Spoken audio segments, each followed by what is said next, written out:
Good morning, good evening, everything in between. How are we all today? Welcome, everybody. I hope we've been staying safe, making good choices. It is a Wednesday today. We are Women Wednesdaying. It's gonna be an interesting day.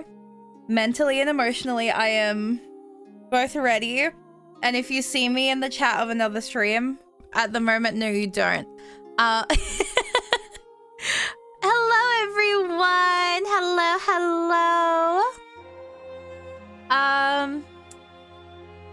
So we're doing some funny things today.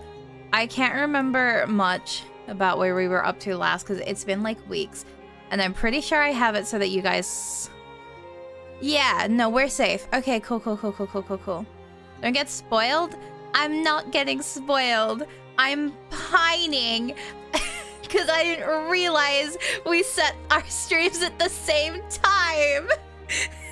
It's twofold all over again. I can't watch what I want to watch because I gotta lock in. It's actually, this is the true suffering of being a streamer. I'm just saying. You want to watch other streams? No. Not happening. Let me take a sip. I'm just saying. But yeah. I was gonna put that I was streaming in a specific channel, but then I just as I was about to like get ready to send, I noticed it and I was like, oh, not today. So yeah, we're cooking.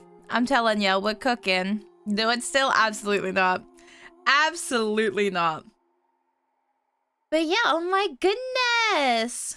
I don't know where my mod team are. I think they're all busy today, so I'm going to be self-modding. Hang on.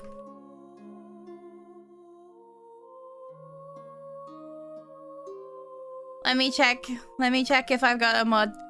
Okay, perfect.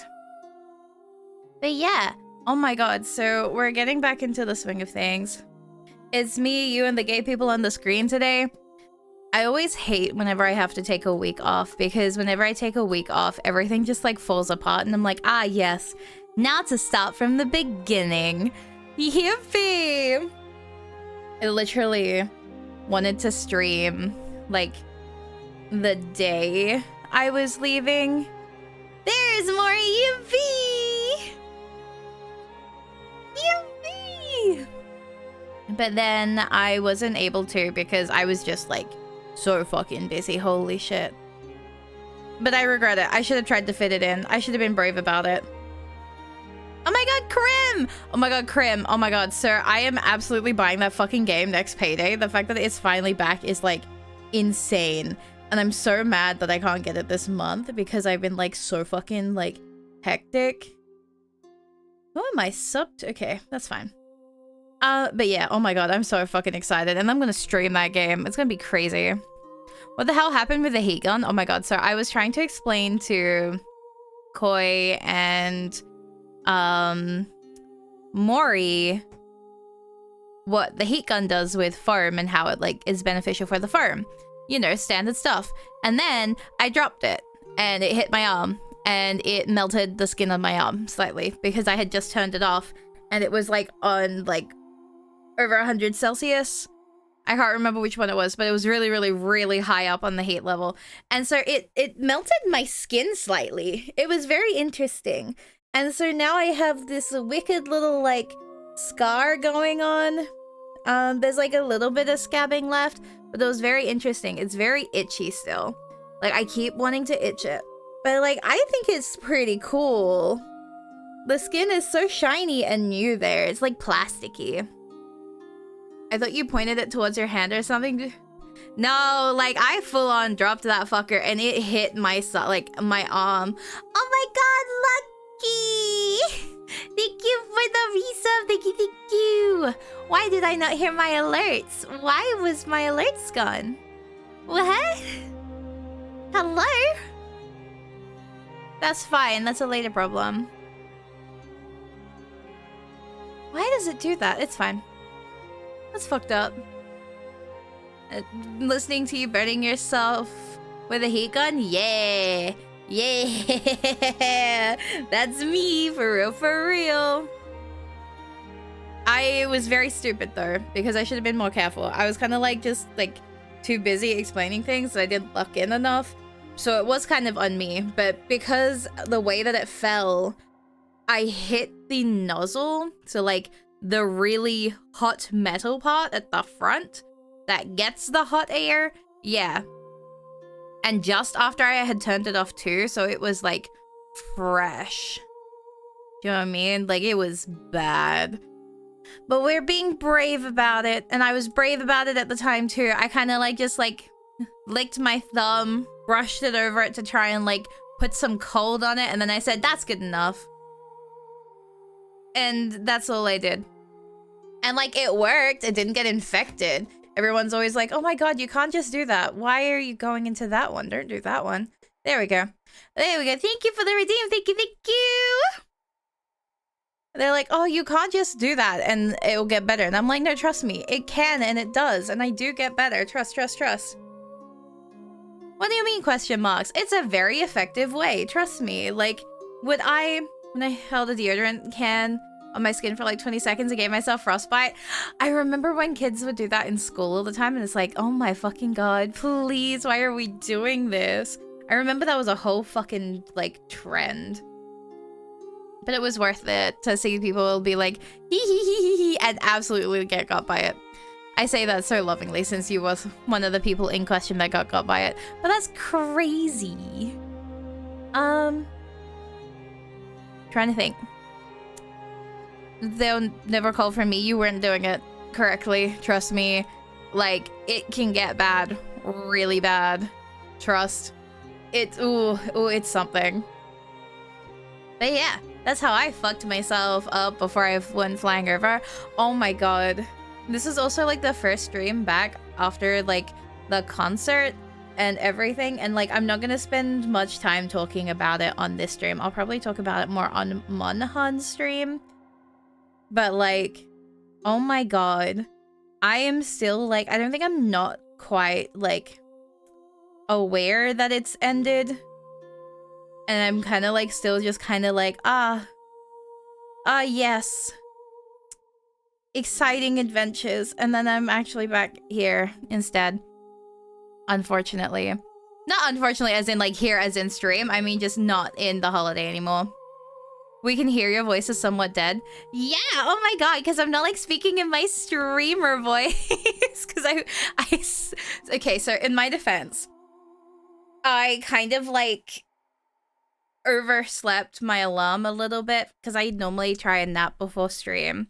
But I woke up when I was meant to. And then I was like, I'm still tired. And then I went back to sleep for like an extra 30 minutes. And then it was 8 o'clock and I was like, oh, okay, we kind of have to get up now.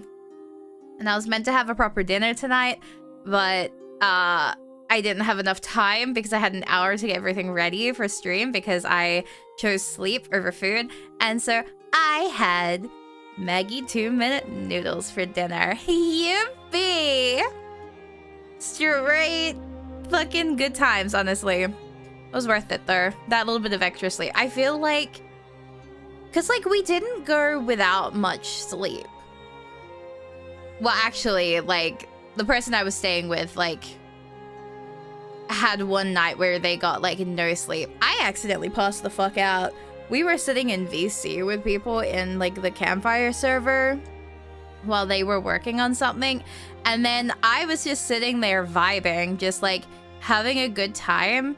And then just all of a sudden I was like fucking out. And they were still there in the VC while people were playing Monhan. And I was just fucking gone. Like I went to a fucking different plane of existence that time. It was intense. But then I woke up like 4 a.m. I want to say. And I was like, oh, huh. Wow, that's crazy. But yeah, they were using my account to talk to people in the VC. So technically, even though I wasn't there, it was like, yeah, I was passed out. Other people were there. Why is quiet? Oh my god, yeah, I was like, there was one point, because we had been out all day, like we were going from A to B to C to D to E to F to G. Like it was non-stop. We had left early in the morning and we got home a little bit later into the evening. Like we went and got all of our meals, came home, and then like I was kind of like laying down and we had to go out later. So I was like laying on my stomach with like, how do I explain this? I had like my head like propped up on my hands because obviously I had makeup on and they were like white bed sheets. So I was like, if I just carefully put my head on my hands, I'm not gonna like fuck myself over with my makeup and it'll still look nice. And so I did that. And then I fucking passed out. And then I woke up a few hours later and I was like, wow, that was a nap I didn't mean to have. And then another time, I was like laying in bed and I just fucking passed out. I don't remember what happened. I was just messaging. I think I was messaging Maury at the time. And then I was just gone. And it was the next morning. And I was like, oh, we're awake now. Like, just like that. But yeah, oh my god. I'm gonna cover this screen now. Because I have another screen open and I should see what's on that screen. Give me a second. There we go. I can no longer see what's happening on that screen. Yippee. And you can't make fun of me for it, chat, because I don't have the audio on. So I can't hear what's happening either. And I'm being brave about it. What was I up to? Which one was I? Hang on, we look at the dates. Act 2, Scene 1. Okay, I was up to Act 2, Scene 1. Okay. So we got this, right? Like, we're about to lock the fuck in. Actually, I'm gonna change this screen again. Give me a second. I don't like changing my order, so I'm gonna put something else over it. And I'm not closing it, because I'm being brave about it. You can't make me. I'm pining. There we go. Hey, wait, where the fuck is chat? Hang on, where the fuck did chat go? Hang on. Guys, where are you? Chat?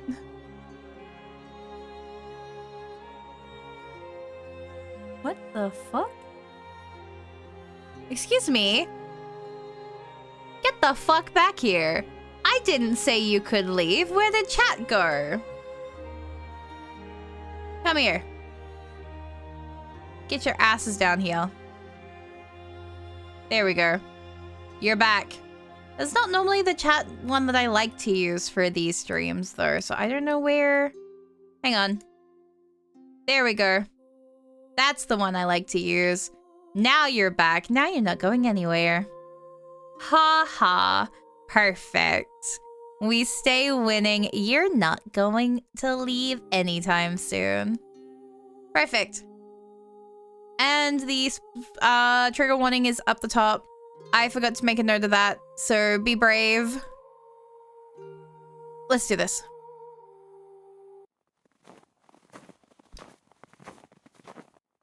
A terrible chill hangs in the air, the season proving bitter as it so often is here. On this cold day, a great throng of students slowly shuffles through the piled snow of the university grounds, the day's lectures finally over. Some gossip freely with friends, while others fawn over their partners. Most, however, stroll silently.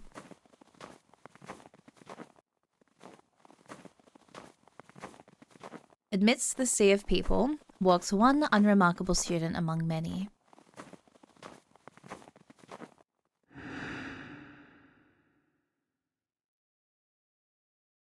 Honoka Asakawa. At 20 years old, she's a humanities student in her third year here. Academically talented to say the least, she passed her entrance exams for Hokkaido University with flying colors. With no friends to speak of, nor classmates she keeps contact with, she cuts a solitary figure amidst the crowd as she walks to the station. So it's a very different vibe from where we left off. Oh, hi! Turning back from watching that reclusive woman from the library window, I turned to my new coworkers in discontent. Oh. こんなやり口であの子を操るのは気が進まないな。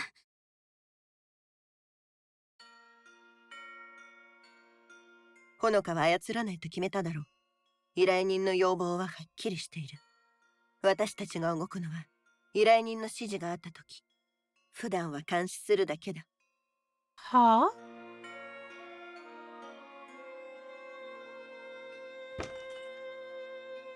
Goro's in no better a mood about this than I am. her annoyance boiling over as she pushes herself off the table she was leaning on. わかんねえな。なんでそんなコソコソするんだよ。さっさとあの子と本を確保して終わらせりゃいいのに。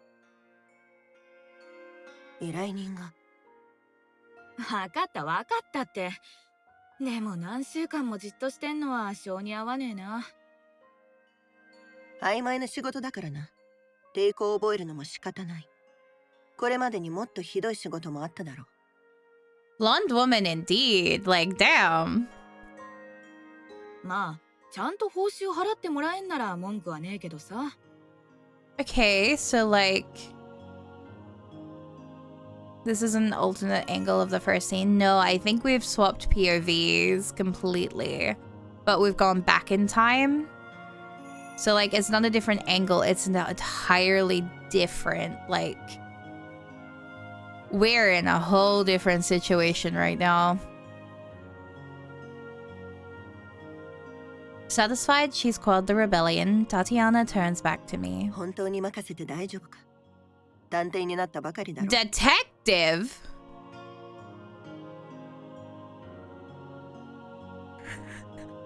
I'm just back in Digimon. I'm just back in Digimon. The only private detective agency run on the side of a bar, I'd wager. Or the only bar run on the side of a detective agency. I'm still not sure which. Kaoru and Tatiana have been in this game together a while. Years by now. I can't say I've ever tried being a private detective myself, nor played a librarian. I'll try anything once. It's not like I don't have time. 大丈夫だよ。司書の仕事ならいい気分転換にもなるし。I'm back in the fucking building. なんで私に白羽の矢が立ったの？時間のあるものが必要だった。となれば私は対象外だ。静かにしていられるものが必要だった。カオルも対象外だ。ちょっと。I give a smile to the two of them before looking out the window.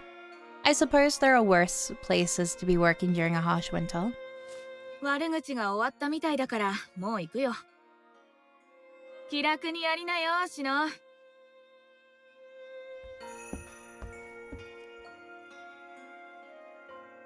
She gives a brief wave, which I return before she saunters out.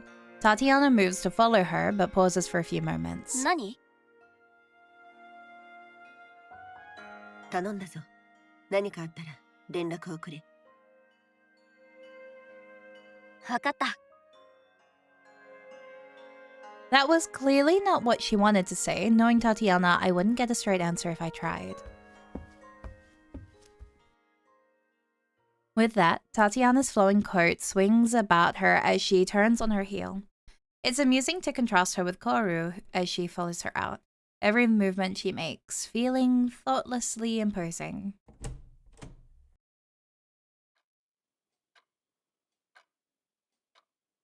Now alone with my thoughts, I look over the library and take stock of my situation.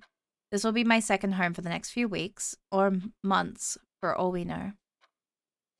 I must admit, it feels a little lonely here, something not helped by the faint noise of students and staff outside. Pushing such thoughts aside with a hearty snort, I roll up my sleeves and get a start on stocking books.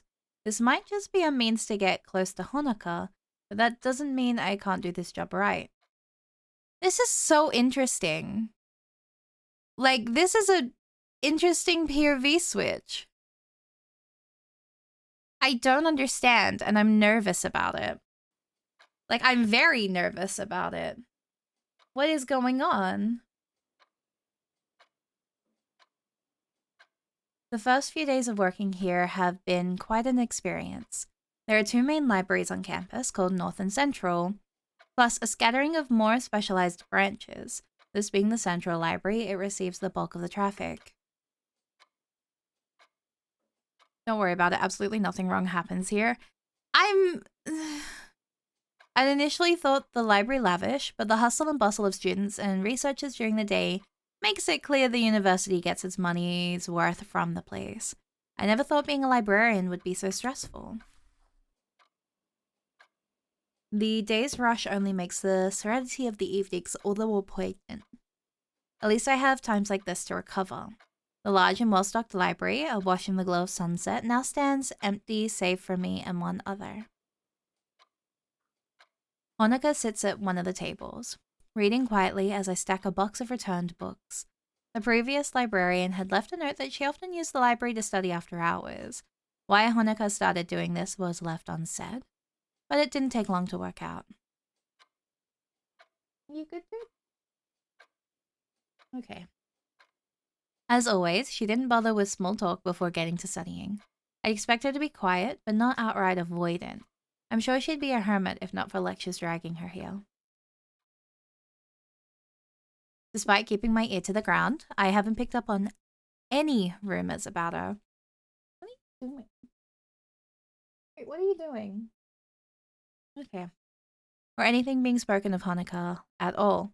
She's practically a shadow in any group she walks among and keeps herself in classes. I wonder if she realizes that she sticks out all the more from her efforts to go unnoticed. もっと早くに言っとくべきだったよね。付き合ってくれてありがとう。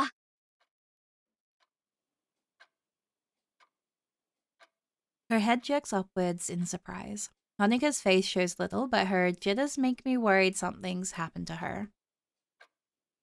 私こそ長居させてくれてありがとう。At least she's not completely blowing me off.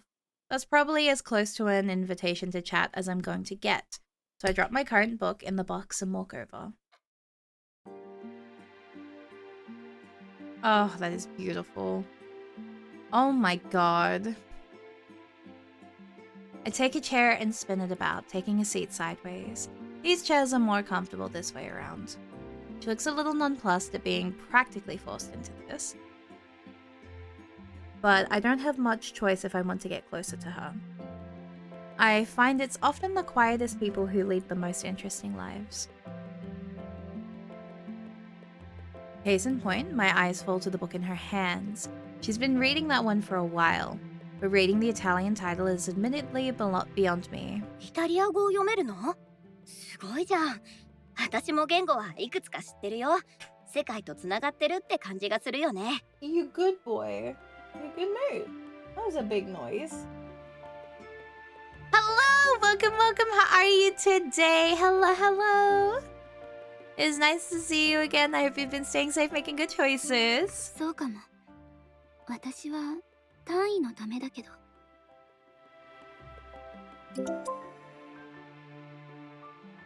The discussion's rudely interrupted by a ping coming from my jacket pocket. Before I realize I've done so, I've plucked the phone out and have it in front of my face. It's a text from Tatiana. I found Honoka's social media if you want to see, with a link afterwards. Ensuring Honoka has no way to see my screen, I decide to quickly check it out. No followers. Her last post is from a few years back too. There are some posts from friends in high school, but that stopped back then too. It's a little weird to so clearly see the stages of her life, down to when her group of friends graduated and went their separate ways. This explains why she's so withdrawn. She had nobody to lean on for support after her parents passed. That's kinda sad, actually. That just means I'll have to be the one to open conversations between us. Acutely aware that I'm browsing Honoka's life while she's right in front of me, I replied to Tatiana with a quick thanks before locking the phone once more. こういうのって本当にすごいよね。一昔前はただのチャットスペースだったのに、今じゃサイバースペース全部がポケットの中に収まるんだもん。世界中の誰とでも簡単につながれるし、図書館の蔵書も丸ごと収容できちゃう。Maybe that segue didn't work as well as I'd hoped, going by her expression. あれ、なんか変なこと言ったかな？別に。ただ、最近はみんなスマホに慣れてると思ってたから。I slide my phone back into my pocket and take to my feet. Probably for the best if I don't try to get close to her too quickly anyway. ああ、それはなんていうか。私はほら、田舎育ちだから、こういうのを使うようになったのって、つい最近のことでさ。コンピューターとかスマホとか、まだ慣れてなくて。It's so strange being in a different POV right now. That'll work. It's not like I'm lying to her technically. じゃあどうして都会に来たの？一言で言えば、冒険かな。いろんな仕事を転々として、その時々に興味があることをやってる。ここの仕事も次が見つかるまでのつなぎってこと？どれくらいいるの？ I give a simple shrug. That's as much dependent on her as it is me. 飽きるまでかな。それって大変じゃない？別に、心のありようさえずれてなければ、生きるのはぐんと楽になるよ。これだって思える生き方があればいいよね。私はいつもどんなちっぽけなことでも正しい形にできたらなって思ってる。軸さえぶれなきゃ目の前で起きてることもあんまり気にならなくなるんじゃないかな。Oh, thank you for the resub. It was actually incredible. I had a really, really good time. I'm planning on like probably spending a lot of the Monhun stream really going and talking about it. But like it was genuinely like life-changing. Honestly, I'm not gonna lie. I came out of that holiday like a different person. I edited like clips. Hi, Moot. Oh, Moot's come to say hi, everybody. Everyone say hi to Moot. Hi, Moot. Hi, baby. Hi, baby boy. Are you good? Hi. Let's grab it. She thinks to herself for a moment afterwards. Maybe I've found the first crack in all her worries that I can help her through. 魔術師のこと何か知ってる？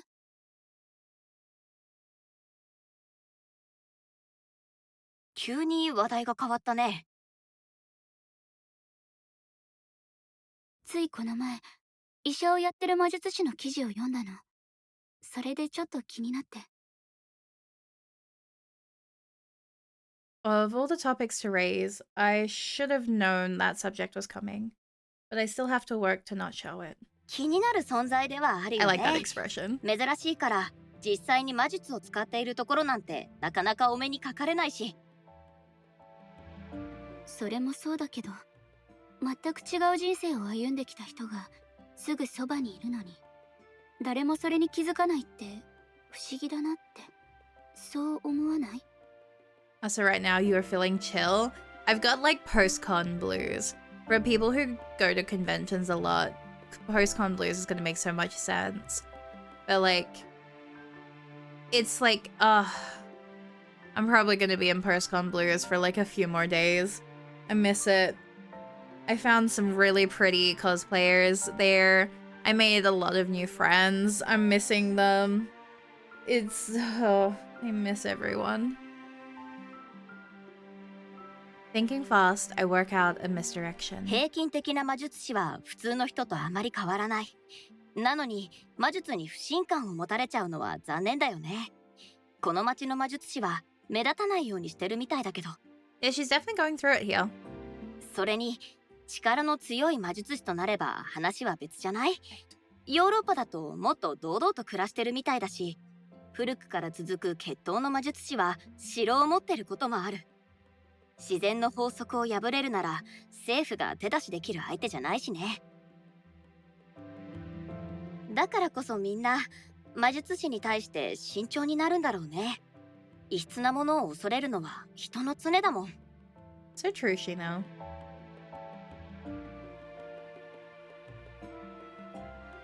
I think I managed to hide my relief as she ponders what I've said. At least she doesn't seem to think too badly of mages in general, which is more than can be said for many. Our talk has apparently ended as she gets up from her seat and slides the book she had been reading into her messenger bag. もう帰るの？疲れすぎないうちに帰らなきゃ。今日も長居させてくれてありがとう。いつでも大歓迎。広い図書館で一人きり延々と本を片付け続けるだけなんて寂しいもん。Huh. With that, she gives a nod in farewell before shuffling out of the library. It's surprising how noticeably her demeanor shifts when she starts to go, closing off from the world once more as she leaves. What are you sniffing? I try to focus on finishing up my work for the day, but the image sticks in my mind like grit between teeth. I wonder what Hanukkah would be like if I had met her before her loss. That's a rough one.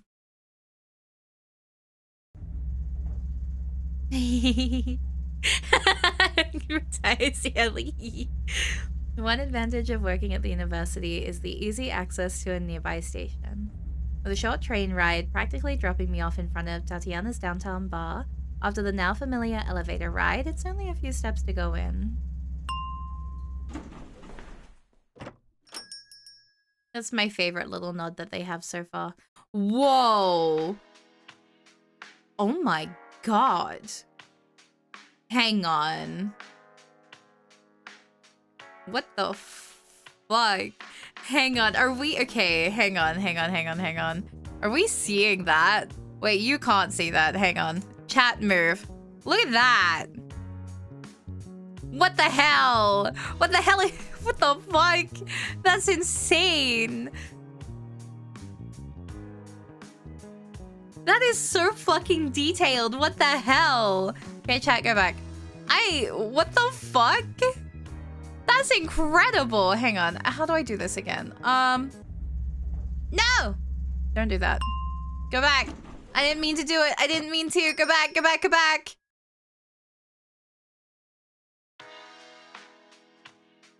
Come here. What the fuck? Look at it. I don't know if you can see it as well, chat, but like, you can see the lines through here as well. Like, there is faint lines. Oh my god. Like, lines. What the fuck? Why is this so insane? Are you joking? Yeah, like, holy fuck. This is insane.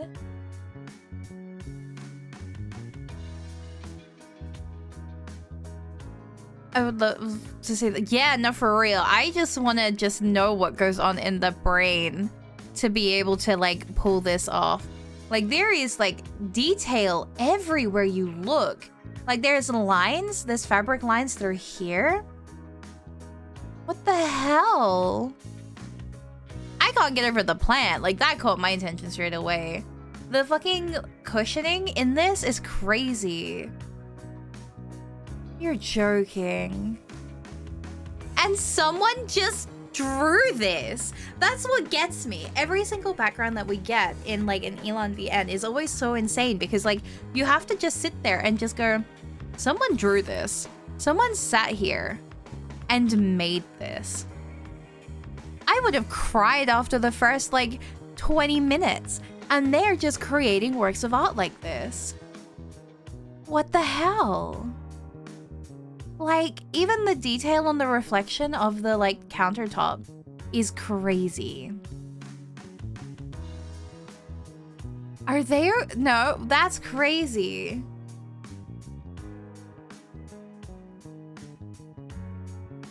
Okay, I need to stop staring. This is actually fucking insane.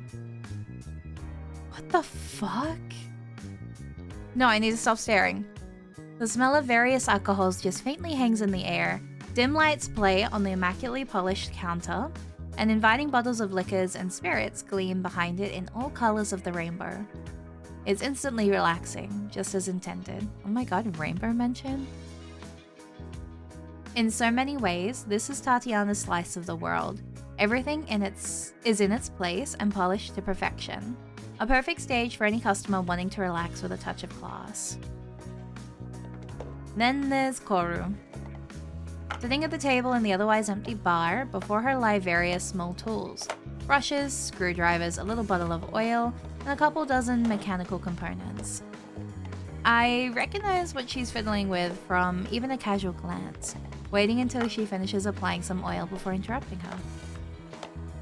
テーブルで銃を分解している人がいるバーって珍しいよね。Why do you have a gun? We should put that away. こういう道具はちゃんと手入れしてやればいざって時に応えてくれるものさ。定期的な掃除と点検は基本だよ。I'm uncomfortable with the energy that we have brought into this room with putting a gun on the table, but you know what? That's fine.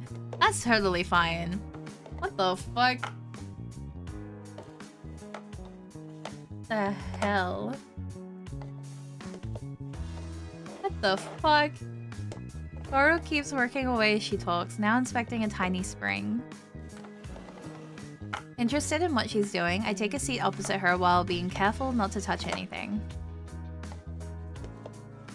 その拳銃本物じゃないよね。Why are we talking about Gontai energy? Look, I wasn't gonna say it, but if you're gonna say it. エアガンかって意味なら違うよ。Oh, it's like a real gun. Oh. 本当にいるの？ I'm Machino in this one. 私だって欲しくて用意したんじゃねえよ。こんなジャンクもののマカロフでも闇市場じゃ目玉が吹っ飛ぶような価格なんだから。Makarov. Is that just like a brand or like the style of the gun? What does that mean? What is a Makarov? Hang on. No, I'm not gonna message them. I was gonna message someone and be like, what does this mean? What does that mean? Is it a brand? Do guns have brands? 調査にしくってこいつに何度も命を救われてきたわけだし。私みたいな一般人が魔術師の相手するからには It's a type of pistol. Oh. Guns have brands. That's crazy. I'm not gonna lie. I never actually considered the fact that they would have brands. What? Are they like trusted brands? Is it like, oh, we can't buy from them. They're like a shitty brand. Like, what? Also, why are you shooting them? Going up against the mages. Maybe we shouldn't shoot people. Koru, maybe we shouldn't. Just as a word of advice. It's a fascinating piece of engineering, regardless of its purpose. She begins to put it back together piece by piece, starting from the smaller springs and cylinders and progressing towards more recognizable parts of the frame. そもそもどうやってそんなものを手に入れたのよ。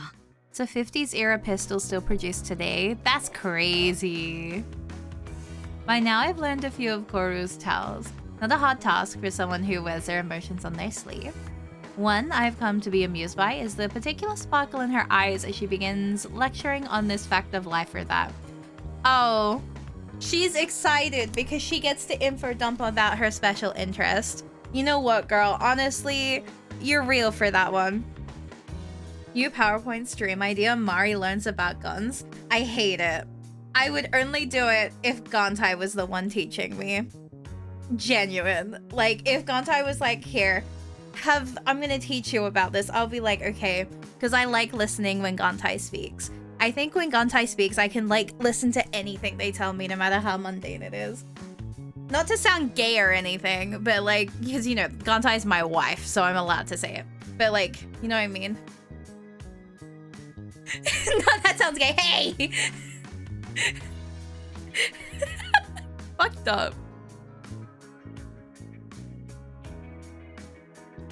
I wonder if she enjoys my company for the sake of simply having someone to share her knowledge with. だいたいこの手のものの出所といえばロシア軍だね。指揮官や受給係が徴兵用の倉庫からちょっとずつくすねてくんの。旧ソ連の安物から今のロシアの最新兵器までいろんなものをね。I want to do something so bad right now. I want to do something so bad right now. But I don't have the emojis saved. And I can't be mean. She's info dumping about something she's passionate about. I can't do it. She's just passionate about it. So she got it from Tatiana. それを密輸業者が駐屯地や倉庫で買い取って東ロシアから稚内北部まで運ぶ。稚内までは船で4時間くらいで、天気がいいと海岸からロシアが見えるらしいよ。Interesting. で、日本に持ち込めたら仲介人ってやつを見つけて、そこから買えばいい。ざっとこういう流れだね。えらくあっさり言うんだね。映画じゃもっと派手で危険なミッションに見えるよな。でも実際は地味なもんさ。金を払って車のトランクからトランクへ移すだけだもん。中古の家具を買う方がよっぽど面倒。I'm so glad you did it, Mori. Thank you. You got me. If anyone got me, I know that you got me.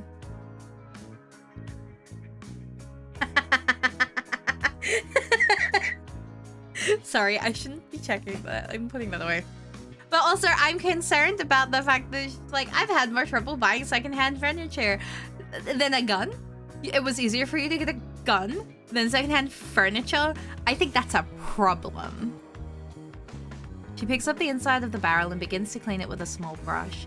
She's not the most gentle of people, yet shows such care in handling the precise and intricate pieces. Before continuing on, she gives it a quick blow out before closing an eye and peering down the cylinder. そりゃあアメリカで売られてるような最高級品とは物が違うけど、弾はどこ製なんて気にしねえしな。But the bullet doesn't care where it came from. What the fuck is this?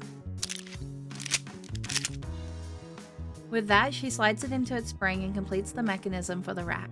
At least, I think that's what it is called.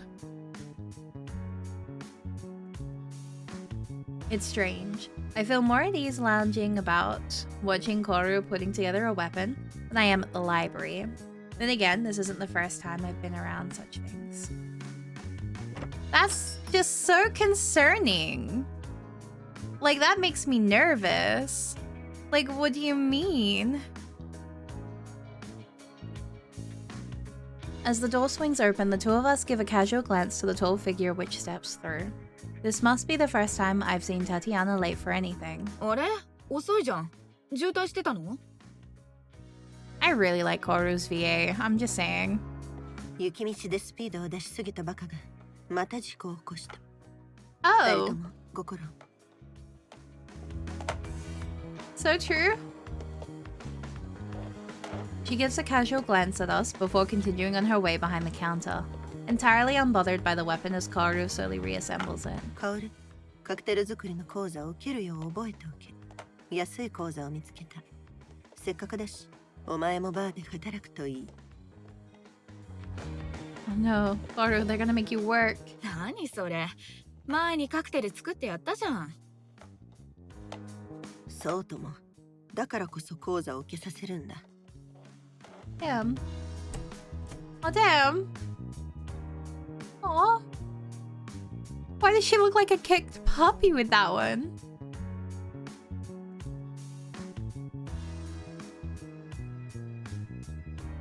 Wait, I want a copy of that expression. Hang on, she looks like a kicked puppy right now.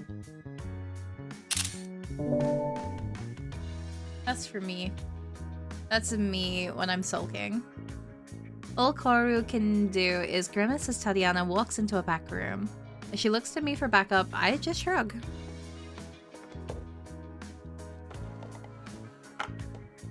It isn't long before Tatiana re-emerges after hanging up her coat, her tinkering companion having returned to fastening the screw on the back of the grip. 客に見られる前におもちゃを片付けろ。警察に嗅ぎ回られるのはごめんだ。Yeah, put it away. 大丈夫だって。まだ誰も来ねえよ。I'm a big fan of this woman. Which one? We have three in front of us. Is it the blonde? Is it Tatiana or is it Koru?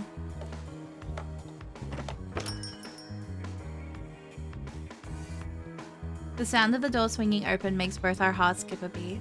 Koru scooping the pistol into a small of her back in an astonishingly quick move.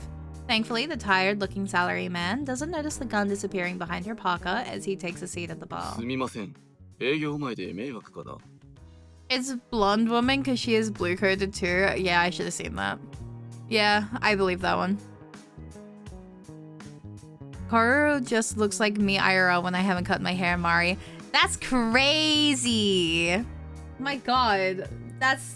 I want to make a joke. I can't make the joke. Michael, thank you for the check-in. Thank you for the stretch.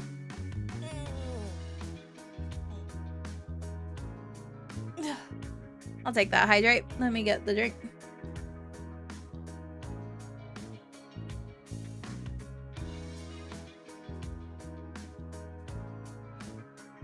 You have seen me. Yeah, I have. I have. So true.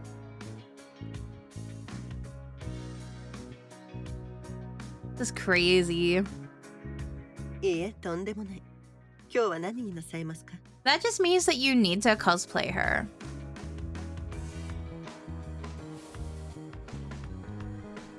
Hunched over as much in annoyance as recovering from the surprise, Kaoru's left to quietly simmer. タチアナに正論言われるとなんかムカつく。Or true. And then we need to get you the cuff piercings going on here because that'll be crazy. And then like we need to buy you the choker as well. I think that'll be funny.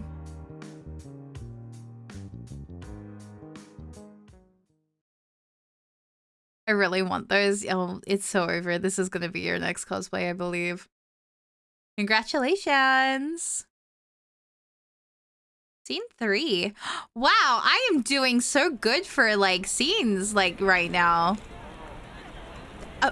That's 2 scenes in only less than an hour, and I yapped beforehand.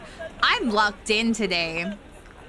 The night air is chill as refreshing as I wander the streets, making my way further downtown in no particular hurry. I have plenty of time until Tatiana and Kaoru arrive. Patrons slurp noodles at ramen restaurants as I pass, while tourists compare cameras at an electronics store. Couples walk by holding bags bulging with goods as salarymen head to the subway stations with laptops and briefcases slung under their arms. It's a sight I've seen so many times in so many different places. The fashions, languages, smells, and such may be different, but the friends, families, and lovers are just the same. It's funny how alike humans are, no matter how far from each other they may be. My steps slow to a stop as one particular person among them all catches my eye. A scruffy-looking teenager... Yeah! Get that music going! I fucking love the audio loop for this one. A scruffy-looking teenager stands before a claw machine outside the entrance, tufts of hair curling around his cap. People divert around the boy as he focuses on his task, backpack jutting out behind him. Just so you know, when we were like at the aquarium, because Koi and I went to the aquarium together, we were watching these 2 girls like spend over $50 trying to win a claw machine, and they were trying to win an axolotl, and you could see that they were at their guaranteed win, and they fucked up in the funniest way. Because they were trying to get the axolotl, but they just misplaced the claw enough that it grabbed the octopus right beside it, and they won the octopus. And so they were really upset. And then I was like, oh, we should fuck around and have a go each. And so I did a little like thing. I got something closer to the end, but I didn't win. And then Koi gives it a try. And keep in mind, this is the 2nd time after they got a guarantee win. So technically the payout shouldn't happen for a while. But I kept pointing out that the one that I had gotten closer and was like right by the edge was a really good one. So Koi won an octopus as well. And it was so funny because we were like, that was Koi's first try. Instant guaranteed win. And we were like, holy shit, that's not meant to happen. That's a very early payout for the prize. And so we just kept thinking, like, these girls had spent like over $50 on tries to get the same thing that Koi got in like $5. And it was so fucking funny. We were like, oh my fucking god. And like, these girls were fucking losing it. They were crashing out about it. One hand rests on the machine stick while the other gently touches the glass. His brown eyes stare intently at his quarry, a cheaply made teddy bear. A perfectly ordinary sight, one I'd have strolled right by any other day, much like the people walking by him. Yet I stop dead in the streets as one small detail catches my eye. The toy moving inside isn't hanging from the crane, but floating. Looking back at the concentrating boy, it clicks as to why. He's a mage. Damn, bro's cheating! His narrowed eyes have begun to glow a beautifully deep blue, unnoticed by anyone else. The very laws of nature are being broken while a bustling crowd moves about him. Goes to show that sometimes you just have to act like you belong. As people walk and shuffle around me, the scruffy teenager pauses and turns in my direction. It's only now that I notice I've been staring. His face full of alarm, he takes a cautious step back before suddenly darting off down the road. I don't bother saying anything as he runs, the odd person he bumps into grumbling in consternation. Then everything returns to normal. The normal hum of the busy street resumes as if the episode had never happened. So, I begin to walk and join the crowd once more. As I pass by the game center, however, I notice something. あれぬいぐるみが落ちてる。 That's crazy.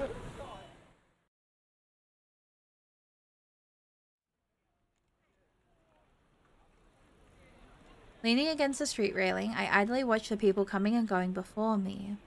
The others should be here any minute now, so people watching will do to pass the time. Tatiana suggested I visit this izakaya after mentioning how old it is. Horu, of course, sees the opportunity for a group outing. I'm hardly one to say no to that. I'm just glad to have an escape from my situation with Honoka. From the corner of my eye, I notice someone stopping as they walk up. As I turn to see them... Oh, well, guess what? There's Honoka. Oh, this is bad. Thinking on my feet, I wave hello to Honoka and give her a disarming smile. Even as I do, I quickly look over her shoulders to make sure neither of the others are walking up. こんばんは。 She gives a small bow, but I can tell this is a conversation she'd rather not have. シノおい、シノってば。 And this just got worse. ミッケ。おい、シノ。 As she comes to an abrupt halt, my eyes peer over her shoulders. I'm surprised Tatiana isn't with her, but that's all the better. Gears in my head begin to turn. Maybe this is a conversation Honoka should have. 邪魔してごめんなさい。もう行くね。そんなことないよ。ちょうどよかった。ほのかちゃん、こっちは友達のカオル。あ、どうも。 She's clearly put off by Honoka now knowing her real name, but I don't trust Koru to keep her story straight if I gave her an alias. 浅川ほのかです。よろしく。私が勤めてる大学の学生なんだ。自己紹介も済んだことだし、店に入ろっか。Koru's like, what the fuck? Oh, that makes more sense now. カオルとそこの居酒屋に行く約束してんの。ほのかちゃんもおいでよ。多い方が楽しいし。ね。Huh. As expected, she mumbles a half-hearted acceptance. I put her in a position where it's harder to reject than accept じ this. ゃあ、お邪魔しようかな。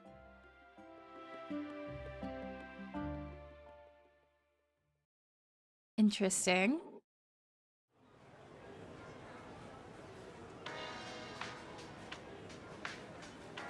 ほのかだっけ。まとめて注文するよ。何にする？ビールで地ビールをお願いします。 A local one, so true. フードは？まあ好きなの頼みなよ。 Watching these two is painful. Koru's sharp voice reminds me of how oddly lyrical Honoka's soft and smooth tones are in comparison. Trying to think of something to break the ice, I remember the plastic bag beside me. そうだ、これあげる。 I pass the game center bag over the table with a smile. Hanukkah reflexively takes it before looking inside and plucking the soft item out. A bear! クマのぬいぐるみ？私、物に執着しないたちなの。手放す方が楽だもん。だから持ってて。何よその顔。私にはぬいぐるみが欲しいか聞かねえんだな。Aw. ゲームセンターはその通りのすぐ先。無駄遣いしたいなら行ってきなよ。その言い方、誰かさんそっくり。The waitress skitters up and politely sets our beers on the table before us, taking off the caps before heading off to another table. Kaoru and I waste no time scooping up our glasses, but I notice a little hesitancy from our companion. The way she gingerly sips at her beer, in contrast to Kaoru's gleeful swig, shows she's not used to drinking at all. I quickly start on my own to stop myself staring at her. I'm glad I made it to Sapporo. The beer here is fantastic. It's not too hoppy, while still having a rich taste that pushes it past the usual mass market beers. I've had a good few in my time, but this really is one of the best. My delight in the local specialties is interrupted by Kaoru making a pointed comment. へえ、可愛い人だね。My interest piqued, I follow Kaoru's gaze to the phone Hanukkah had plucked out. I can only snatch the briefest glimpse of what's on the screen. A lady with white hair and possibly Hanukkah herself before she pulls it away in a panic. ごめんごめん、つい気になってさ。Kaoru. She waves her hand in front of her face in apology. But it's not much help to a flustered Hanukkah. I'm not going to get a better look even if I ask, so it's best we move this discussion on quickly before Kaoru has a chance to accidentally tip her hand. Thankfully, Hanukkah's the one to move the conversation on her own for her own reasons. 二人は知り合ってどれくらいなの？1ヶ月かそこらかな。Please don't give away more than you need to. As she looks to me for confirmation, all I can do is passively agree while drinking to ease my nerves. Maybe I should have just waved Hanukkah off.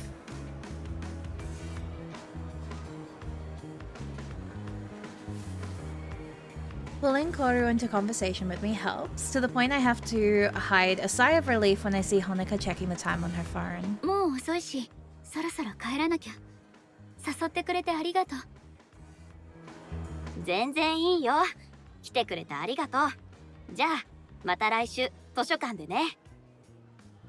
じゃあな、ほのか。今度また見かけたら声かけてよ。遊びに行こう。With that, she shuffles out of her seat and grabs her coat. お会計は？ああ、気にしないで。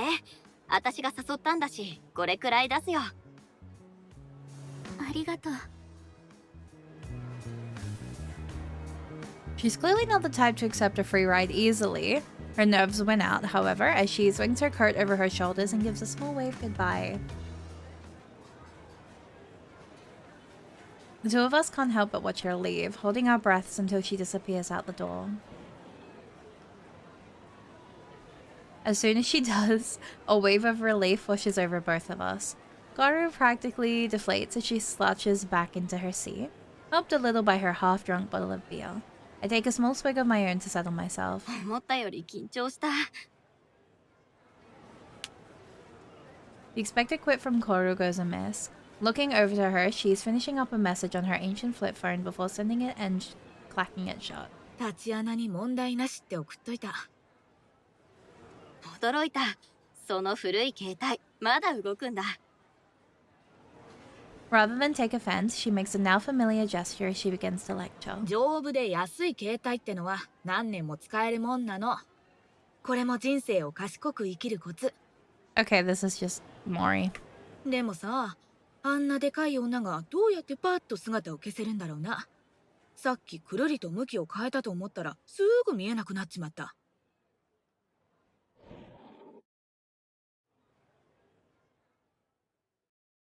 My gaze is taken by that same woman entering the izakaya, her sweeping skirt and self-assured demeanor making her a dominating presence in any room she enters.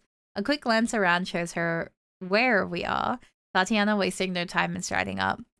What? What do you mean? You know what I mean. 人口200万の都市でこうもたやすく総合できるとはな。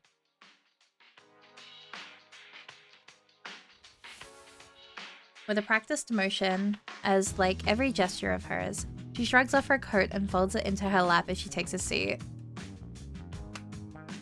After scanning the table, her hand quickly swipes Kora's beer before the other can even react. もらうぞ。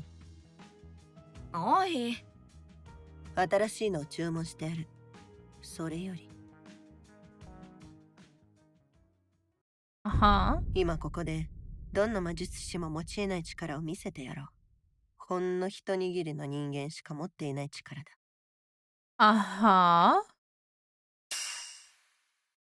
つまり、今回の仕事のお目合わせに、ここの支払いを会社の経費で落としてやると言っている。好きなだけ注文するといい。It's fucking insane. 待って、マジでいいの？ Kora lunges for the tablet, only barely grabbing the screen before I get my own hands on it. 私餃子。タ Dumplings. チアナの気が変わる前にたっぷり頼んどこっと。Tatiana grimaces, but manages to hold her tongue. さっきのかなり強引な手だったね。タチアナもいればよかったのに。からかわないでよ。本気だって。ほのかを直接私に紹介するんだもん。マジですごい判断力だよ。一歩間違えば大惨事じゃん。お前に対する直感は正しかったというわけだな。よくやった、シノ。I just shrug. Being good at hiding my intentions isn't a skill I'm particularly proud of. で、タチアナの方はどうなんだよ。お姫様のこと調べてるんだろ。Tatiana just shrugs. 大した情報はなかった。SNS の類は高校卒業期に更新が止まっている。友達とのつながりも途絶えてしまったようだが、そもそも当時から特別仲がいい友達はいなかったようだ。友達は数人だけか。それはごく当然のことだろう。学校の友達など同じクラスになったというだけで共 That's 通点はない。 crazy. あっそう、悪かったね。あんたの言う非公式な教育のせいにしといて。何にせよ、ほのかは新しい趣味について一度も投稿していない。血の魔法なんてものが広まれば大惨事になりかねない。ほのかに友達がいないことに感謝しよう。 Okay, so they're like fully aware of the blood magic. そもそもさ、血の魔法ってなんだよ。 Oh no. タチアナと何年も組んでるのに、今回の仕事で初めて聞いたんだけど。 Never mind. 魔術師から魔術師へと口伝された噂程度のことしか分かっていないからな。どこでいつ生まれたものかも聞いた相手によって変わる。だが一つ言えることがある。血の魔法はそれが終わるべきだった場所から始まった。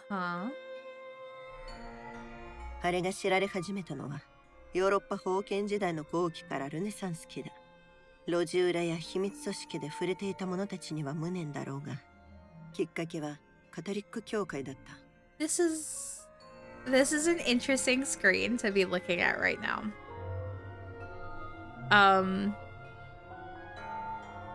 Okay. 魔術師と教会の歴史はいろいろあったが、血の魔法を後世に残してはならないという点では一致していた。あれは単に禁止されただけではない。歴史から抹消されている。それほどに強力で危険な魔法だった。一般人の手に委ねるには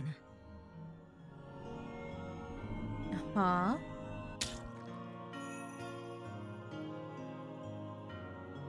紛争に暗殺、おびただしい人数の処刑を経て、その痕跡は徹底的に消された。Every lost trace. Well, you missed one. たった一冊の本を残してね。Correct. 教会が恐れるのはわかるけどさ、なんで魔術師まで？あんたたちも潰そうと躍起になってんの？日本国内で他のどこよりも北海道に魔術師が多いのは、政府が開拓使を利用して私たちのような魔術師を東京という権力の中心から追いやったからだ。開拓中に何人か死んだところで渡りに船だっただろう。Uh-huh. 日本だけではない。魔術師は世界中で迫害を受けてきた。私たちは何世代にもわたって暗黙の絆とも言うべきつながりを共有している。Oh, Tatiana's a mage? I feel like I should have picked that up sooner. That's on me. 長年にわたって迫害されてきた私たち魔術師と同等の力をポットでの者が手に入れたとしたら、その力がいかにも意味で恣意的なものだとしても不愉快だと言っておこう。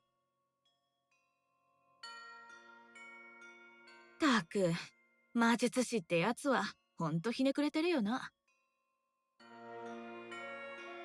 もっと現実的な問題もある。噴書なんて情報統制は現代では通じない。今のご時世、情報がどう広まるか想像してみて。Tatiana gives a solemn nod. もしほのかがあの本のページを写真に撮ってネットにアップロードでもしてみろ。If we all thought Shino was the mage and yeah, like I'm like, oh, we pointed at the wrong girly pop. 大抵のものは狂人の落書きの類だと思うだろうが、物好きな者が一人や二人試せばどうなる。あっという間にウイルスのように広がり、血の魔法の実践は数十億人の知るところとなる。ほのかが手にしているのは世界を変える力だ。でも、あの子は自分を囲った壁の先を見通せてない。ある意味、あの子が見えないことに感謝すべきかもね。そんなに危険なもんならもっと警戒した方がいいんじゃねえの？今回のターゲットはその本なんだろ？なら、ほのかが留守の間にさっさと回収すりゃいいじゃん。Laura's right, just take the book. 依頼がその正反対だから困っているんだ。米原様が気にしているのはほのかの身の安全だ。ほのか自身も周りのことを懸念しているが、本はあの方の興味の範囲外だ。Yonohara. Wow, okay. 言ってしまえば私の課題だ。Laura throws back her head and groans loudly. I can't say I'm entirely pleased about it either. おかげで話がめんどくさくなってるってわけか。三つ目の問題もある。Uh-huh. 米原様には安江という姉がいる。姉はずっと前に米原様の手で封印されたのだが、まさか彼女が生きているとは誰も思わなかった。ほのかちゃんが安江さんを見つけるのに使ったのが血の魔法ってわけか。Haru snaps her fingers, her face lighting up in realization. あ、それがさっきスマホの画面に映ってた人か。Sister, there we go. We found that out last stream. We found that out last stream that they were related. 安江を見たのか。And we got that big ほ info のか dump が about スマホの them. ロック画面に自分と年上の女の人の写真を設定しててさ、それがきっと安江だろう。Yeah, remember the fire and the siblings? なるほど。あり得る話だ。まさか安江を拝めるチャンスが And I 巡ってく compared る it とは to... 思わなかった。Nope. Yeah! If only I'd managed to get a better look before she snatched up her phone. The idea does plant a seed in my mind though, which I keep to myself. でもさ、なんで血の魔法みたいなめちゃくちゃなものを使い続けるんだろう。別にさ、ほのかは。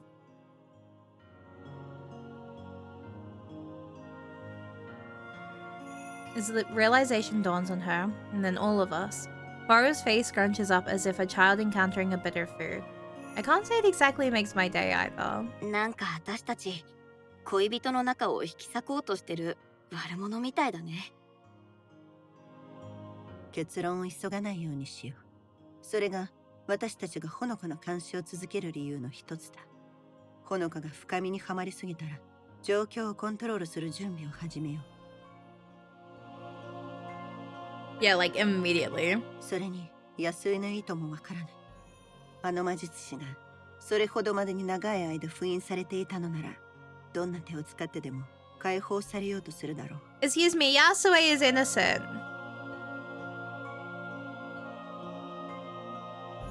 She looks to me, but all I can do is nod. That's why we place someone so close to her despite the risks. I don't like it, but at least this is all to keep her safe. You defend her, girly pop. I'll keep defending her. Yasue is innocent. If I have to start doing Vriska did nothing wrong level of defending to Yasue, I will be there no matter what. Or at least that's how I justify it to myself.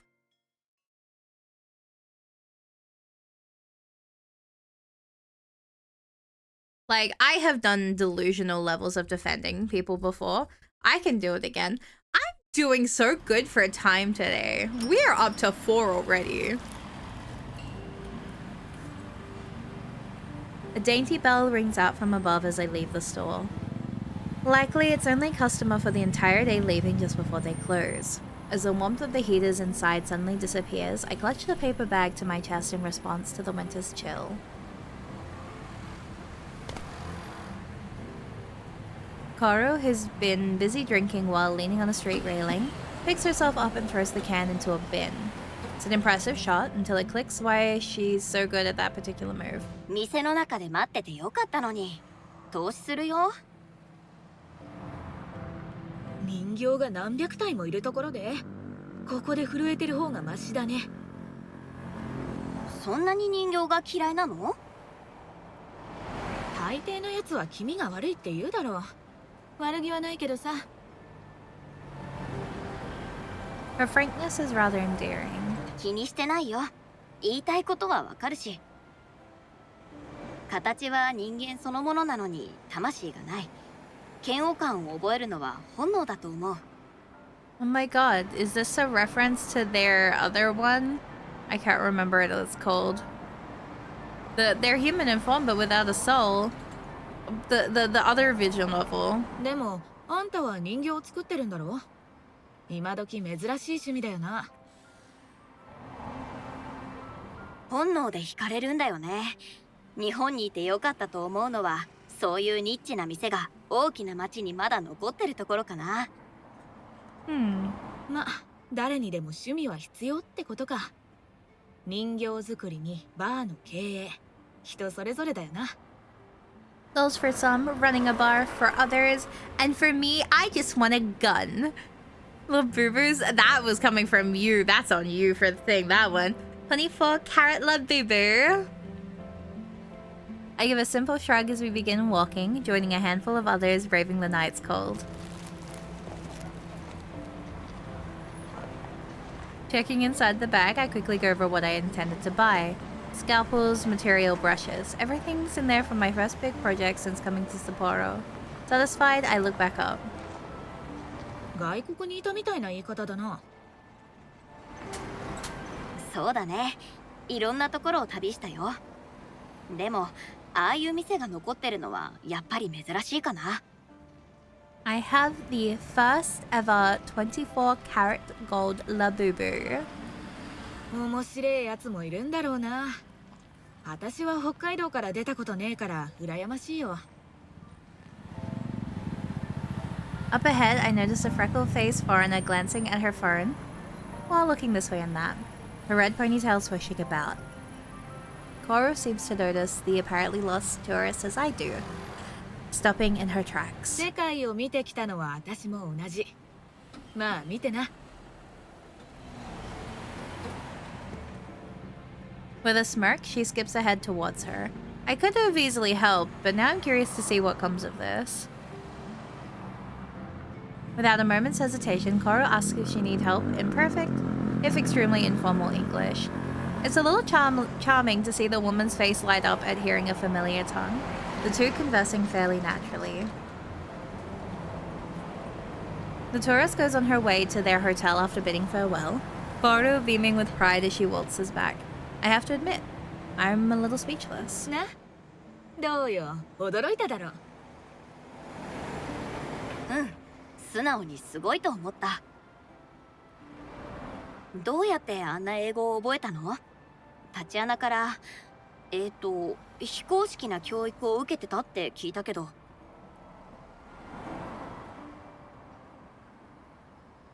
The pride she'd felt earlier seems to escape like air from a balloon, her shoulders slumping. She didn't think that through. She didn't think I'd question it. 私は過疎が進む田舎の町で生まれてさ。一緒にいてくれるのは姉貴だけだった。そんな状況だと逃避する手段を求めるもんだろ。私らの場合、それがアメリカのアクション映画だった。子供の頃はそれが全くの別世界みたいでさ。希望があってヒーローがいる。貧乏暮らしとは大違い。両親は？父親は私が生まれる前にどっかに消えた。母親は今も多分実家で飲んだくれてるんじゃねえかな。Well, that's depressing. ごめん。謝らなくていいよ。知らなかったんだし。みんなが幸せになれるわけじゃねえ。それに少なくとも今は過去のことだって言えるしな。でも過去の全部が悪いことじゃないでしょ。タチアナと出会えたんだし。そういえばタチアナとはどうやって知り合ったの？全然共通点があるように見えないけど。いかにも貴族様な女と私みたいな底辺がどうやって知り合ったかって、そりゃ気になるよな。Well, we weren't gonna say it. That's one mean way of saying it. Coro's usual smile fades as she slows her pace, before finally coming to a stop. People maneuver around us, barely glancing as they keep walking on their way.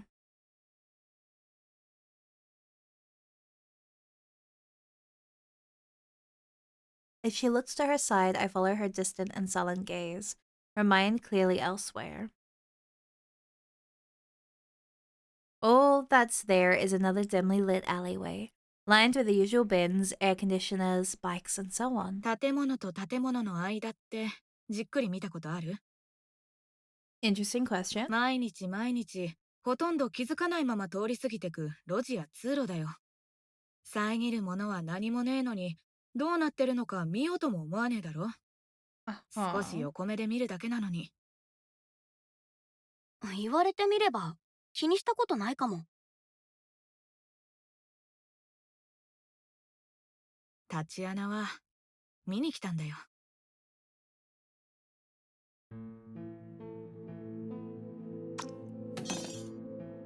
あの暑い夜は忘れられねえ。タチアナが立ち止まって私を見てた。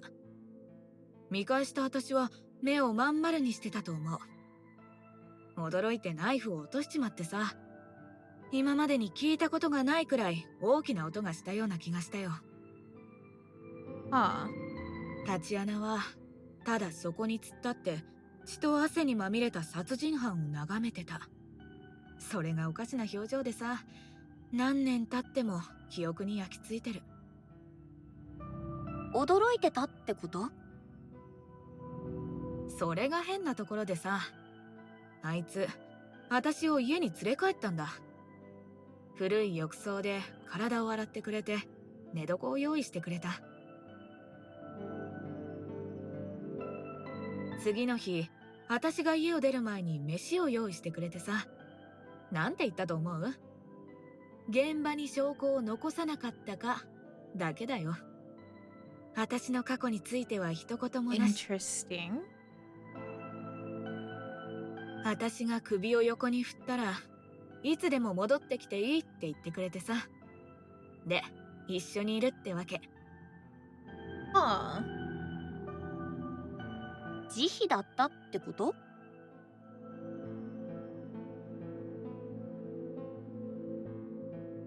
She abruptly breaks her introspection and throws back her head with a howl of uncouth laughter, throwing glances from passerby. 慈悲タチアナには一番無縁の感情だな。そういや、あの時と同じ表情を見たのは、あれから何年も経ってからだったな。美術館に行った時のことでさ。私の趣味じゃねえのは言わなくてもわかんだろうけど、タチアナにデートで連れてかれてさ。On a date? On a date? On a date? On a date? Whoa! So I'm grabbing that expression. Hang on. She's so puntable with that face. Hang on. On a date? そこでどうしてタチアナが慈悲を見せたの？もしかして絵に？いや、客にだよ。何気ない好奇心をあらわにした表情を見て、目の前のものを理解しようとしてんのに、Dating? 本当に分かってねえのを哀れに思ったんだってさ。What? タチアナは魔術師だろ？それも相当腕のいい魔術師だ。私が少しでも怪しい動きを見せたら、あっという間に10通りの殺し方を思いつくようなやつだ。私なんて、あいつからすれば毛筋ほどの危険もねえってこと。私はただ、あいつにとって興味深い存在だった。あいつにも理解できねえ謎。そんなところだったんだと思う。道端で拾われた野良犬みたいな言い方ね。Yeah, not for real. 野良犬以外のなんだってのさ。Oh. それについちゃ疑ったことがねえよ。Oh. でも、タチアナは食べ物と寝床を用意してくれた。野良犬にはもっとひどい生活をしてるやつがいっぱいいる。I don't understand their dynamic. Are you you went on a date, but then you're calling yourself a stray and タチアナみたいな魔術師は確かに正気を失ってるやつばっかりだろうけど、それでもあいつは正気のやつらよりずっとたくさんのことを私にしてくれた。What?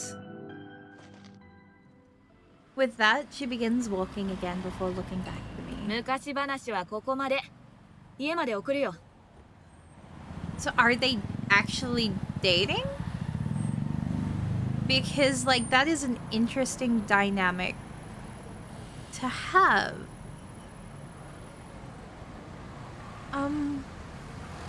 Okay. Okay, I see. Okay. Huh.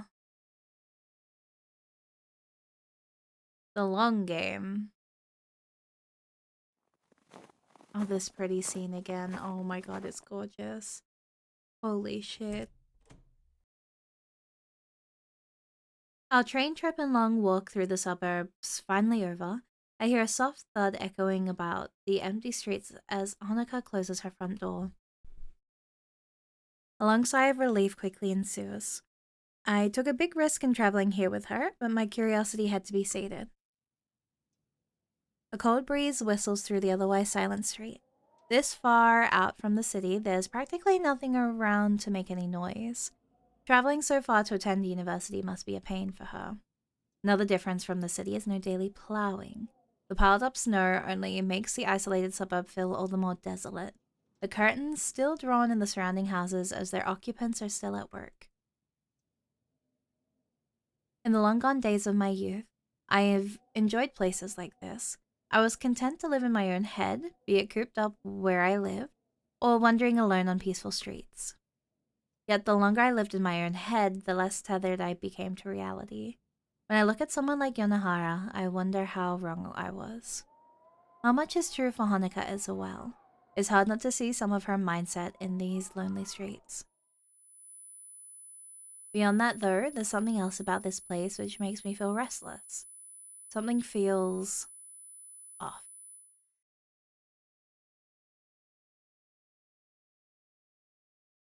The sight of a familiar small car's hood peeking around a corner is a thankful reprieve from my thoughts. Tatiana had mentioned in passing that she had arranged surveillance. Checking behind me for anyone following, I skip across the lonely street towards it. The windows may be fogged up, but I can tell who's in there. With a couple of taps against the passenger window to get her attention, I open the door and slide in. I need to brush a couple of empty noodle cartons and a receipt off the seat before sitting down. Farah doesn't strike me as the neat type, and she doesn't disappoint here. That said, I do detect a faint hint of tobacco in the air. I have never seen her smoke since I met her though, which makes me guess she must have quit recently. A good thing for sure, but I wonder why. Maybe for Tatiana's sake, I'd like to think. お疲れ。こんなところで会うなんて驚いたな。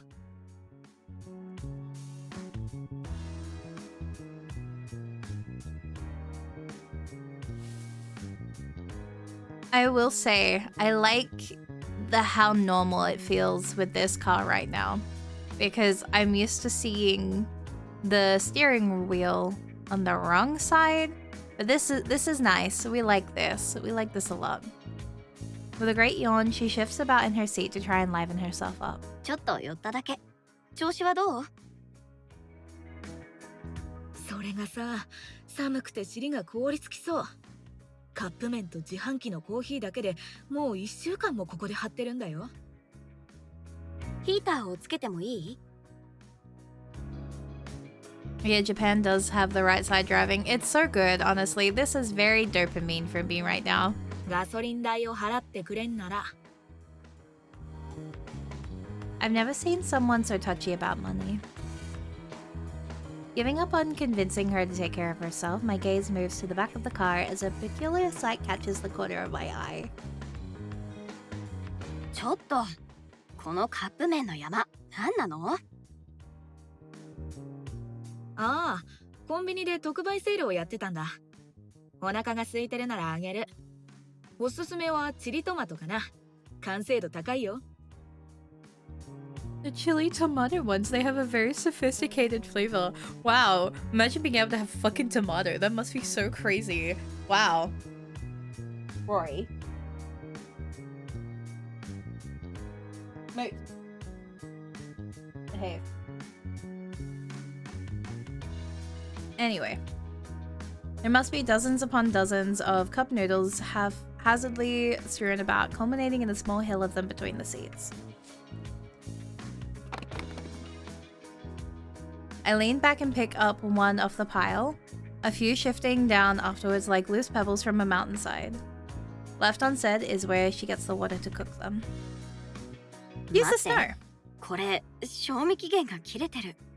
てか、カップ麺の賞味期限って切れるんだ。Dean, how are you doing? だから安かったんだって。箱買いできそうなくらい置いてあったしな。安くなってる時にまとめ買いをする。これもライフハックだよ。When stuff's going cheap, they're expired. She's never one to shy from giving advice, as if she were my elder. Deciding against her generous offer, I chuck mine back onto the pile in the back seat. I don't want to think too hard about how she lives day to day. タチアナに監視を命じられたんでしょ？面白いことはあった？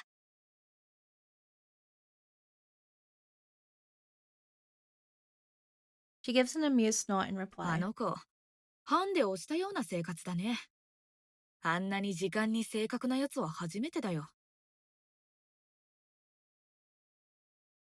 私の読み通りなら、もうすぐ書斎に現れる。見てな。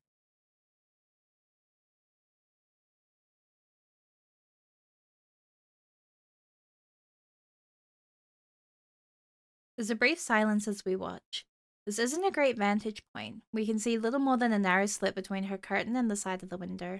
I can just make out Honoka entering what must be her bedroom or study now.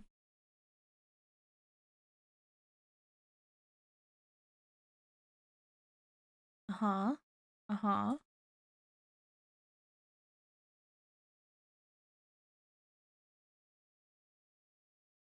She's so sad.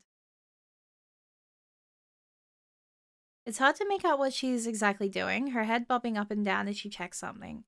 I strain my eyes to see, but it's little use. 何してんの？多分血の魔法だろうな。でも面白いのはここから。あと数分待って。It's well past bed era.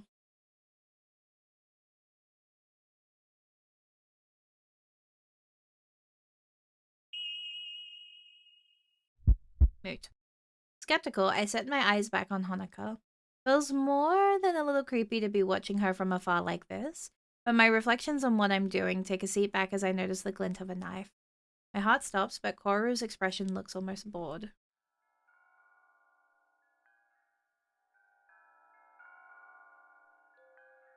Wait, what are you doing? Taking a gulp, I watch the knife press against her arm. Her face looking pained, I desperately want to race into her house and stop this at once. Or to at least call an ambulance until...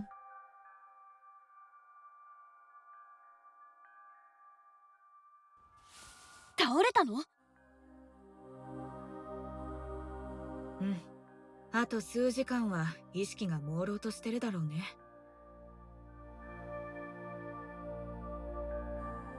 The business does seem to be getting to Koru as well. A grimace forming on her face as she tries to play it off. つまり、ほのかちゃんはこの世界に体を残して、あっちの世界に行ってるってこと？そんな感じ。魂がふらふらお散歩してる間、体はおねんねしてる。立ち穴は全部調べてあったよ。あいつなら当然だけどね。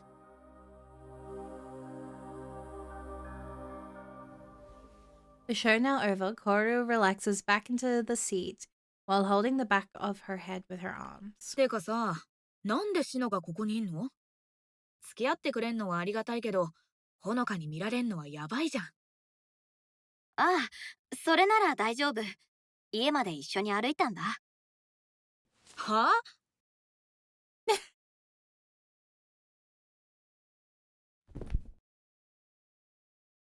？She sits bolt upright with wide eyes wide, only to collapse back into her seat once she realizes I'm serious. She practically wheezes out her words afterwards. 立ち穴に報告するなら立ち会わせてよ。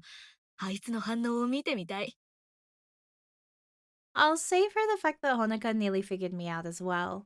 She's a shrewd woman, a few seconds more and I'm sure I'd been in trouble. What are you doing?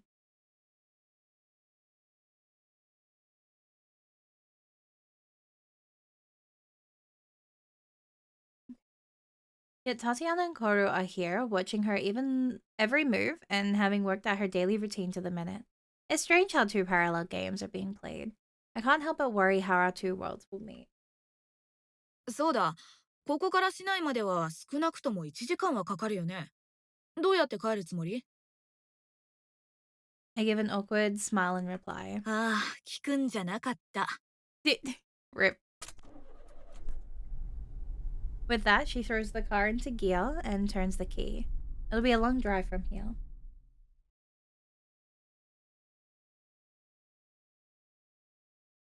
Okay.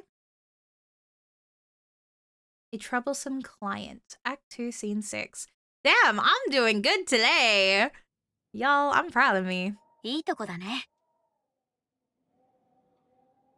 Tatiana gives a nod, looking out towards nothing in particular. 少々不便なことに目をつぶれば、都会の喧騒から離れるのも悪くない。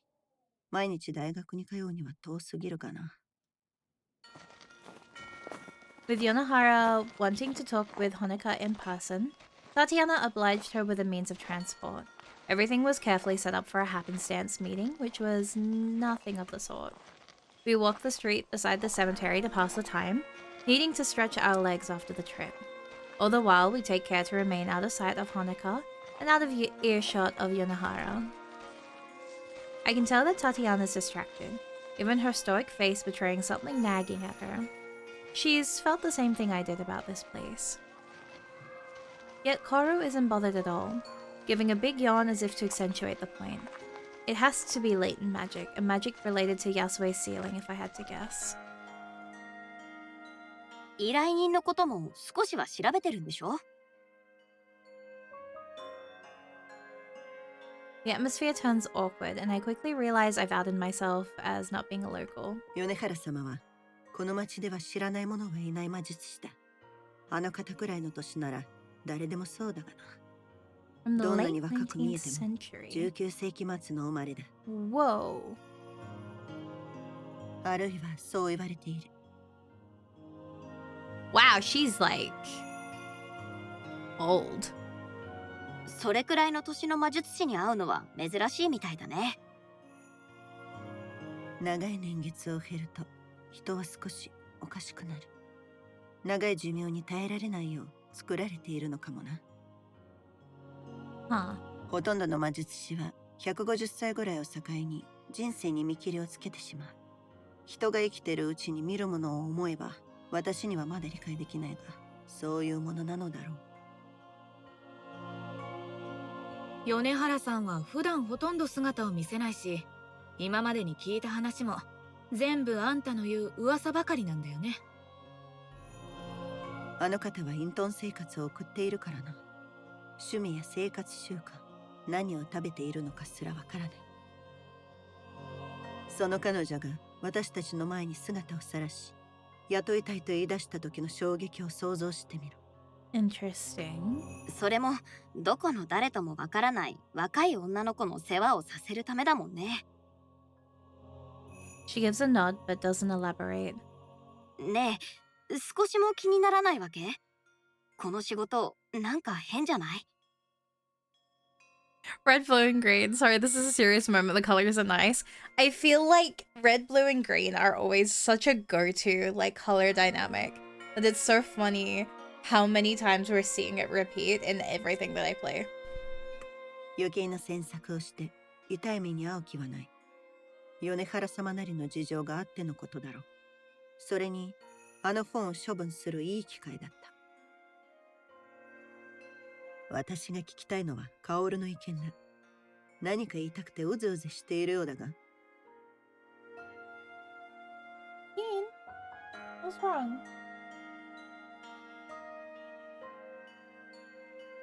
Okay. 最低最悪の仕事だって。あのばあさんが決断するのを待って、次は運転手扱いされて北海道中を走り回ってんだよ。 Yeah. タクシードライバーを名乗った覚えはねえよ。私の方こそお前のセラピストになるなんて聞いていなかった。 It's fucked up. Damn, that's crazy. そういうタチアナこそどういうつもりだよ。他の仕事ならともかく全然らしくね。あんたがこんなに親切なんて初めてじゃん。 Damn, that was fucked up. 米原様は金払いがいい。金の出所は知らないし知りたくもないがな。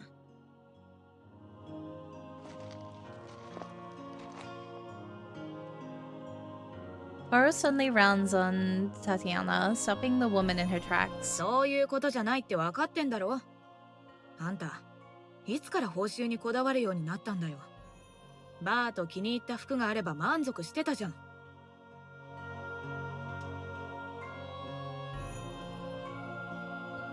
I think this is the first time I've seen anyone stand up to Tatiana, and from her reaction, she's clearly not used to it. Rather than snap back with a response, she takes a few moments to find her words.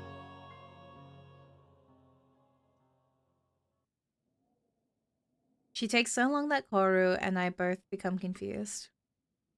どの魔術師も自分の体を多かれ少なかれ調整し、少し練習すれば武具を召喚できるようになる。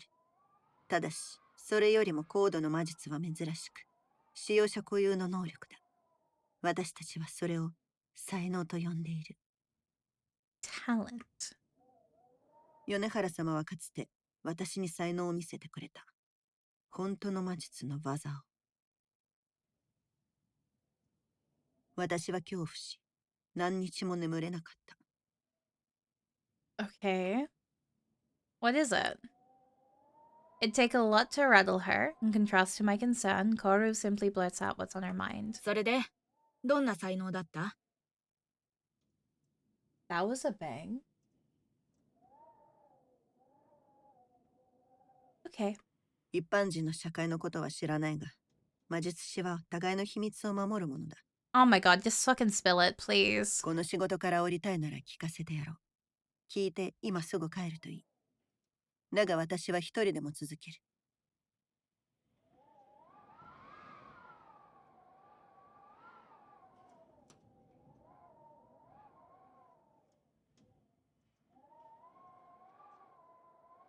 Hang on, I'm just quickly checking something.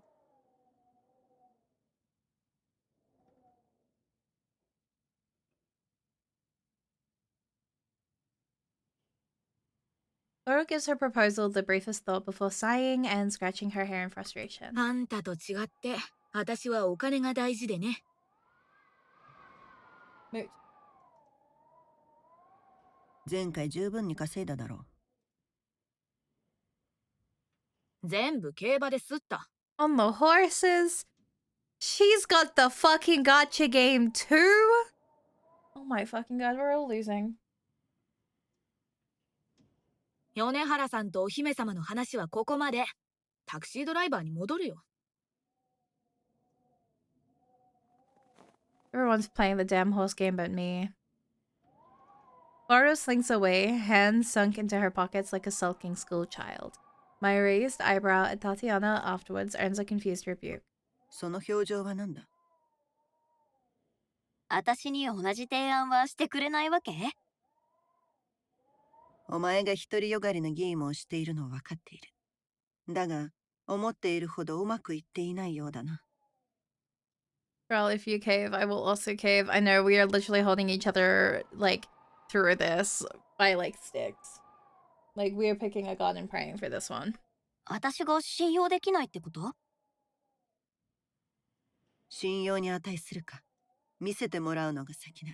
Nikki! Thank you for the check-in. Thank you, thank you! With that, we follow Koru to the car ahead. We take one look toward the quiet suburb, its streets silent save for the footsteps of our small party.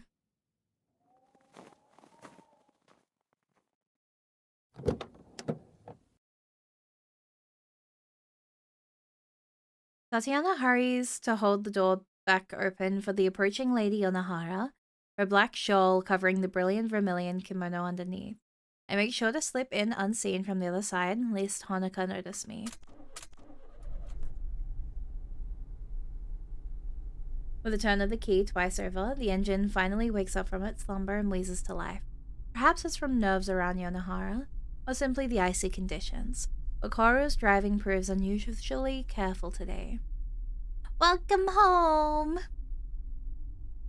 A certain tension hangs in the air, of questions piled high yet unable to be said. Questions pointed directly at the dour woman in our midst. Tatiana seems to have made her peace with this, but Koru is visibly distracted. I can't blame her. 聞いてもいいかな。ずっと気になってたんだ。どうしてもと言うなら。God, she is so hot. あんたの姉が封印されてるとかどうとかって話だったよね。で、ほのかが、ほら、そこに行ったとか、こっちに来たとか、とにかく方法が分かったってこと？ The way Clara is tripping over her words is almost painful to hear. Her partner beside her remains silent, comfortable to let the situation play out. Yonohara replies with the same apathy she endows upon everything, her gaze still pointed out the window beside her. 時々あの娘は両親の墓に話しかけていた。あまり気に留めていなかったが、ふとあの女が好きだった芝居の話になった。そしてすぐに姉の名を出した。つまり、ほのかがきっかけでお姉さんのことを調べ始めたってこと？そりゃきついわ。No reply comes forth, save the sound of traffic around us. A discontented mumble from beside me is all that's said for the rest of the journey. 何が忠臣蔵よ。バカバカしい。So true. Okay, girly pop. Someone unimportant. We're up to scene 7 already. Holy shit. One foot after another, I plod along the snow-colored path towards Honoka's home. Worry of my joints seizing again in the increasingly bitter winter, my pace is slower this time around. After our talk in the library, it's now clear that Honoka's fallen for Yasue. Things are going to get complicated now that I've lost my chance to gently pull her away from blood magic. That's why I had to call in sick for the university. It's inevitable that things will eventually come to a head, but I want to see things for myself beforehand. With Honoka attending lectures and now knowing what Koru can and can't see around her house, the stage is set for my own intervention. Tatiana might be too cowed by Yonohara to do this. I have no such apprehensions. A shame, really. Looks like I won't be earning her trust anytime soon.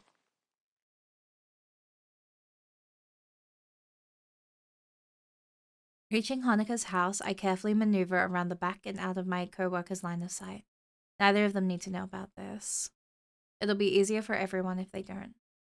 Not a leaf is stirring as I look about, leaving me satisfied that I won't be noticed.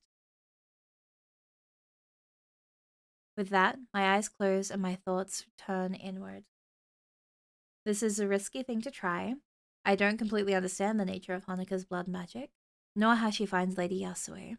There's only a guess at how she's managing it, and I suspect even she doesn't fully comprehend the forces at play. Calming myself, I try to focus my thoughts on the task at hand.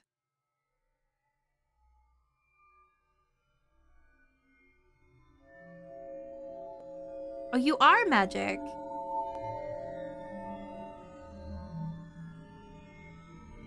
As magic begins to course through my body, I open my eyes once more as it feels to pour forth. Surging through me and flowing outward. My magic talent may be far beyond Honoka's clumsy blood magic, but I dearly hope this will have the same effect. The fucking green eyes is terrifying for her. This feels cursed. Yasue looks hot with the glowing, eyes. This just puts fear into my soul. This is I don't know how to express it. The harness's force was once difficult, but in time, it proved more fruitful than I could ever imagine. Dominating the forces within, what was a raging torrent suddenly collapses into no more than a pinprick of concentrated energy. Just a little more, and my soul will be torn away from its physical form. A little more, and...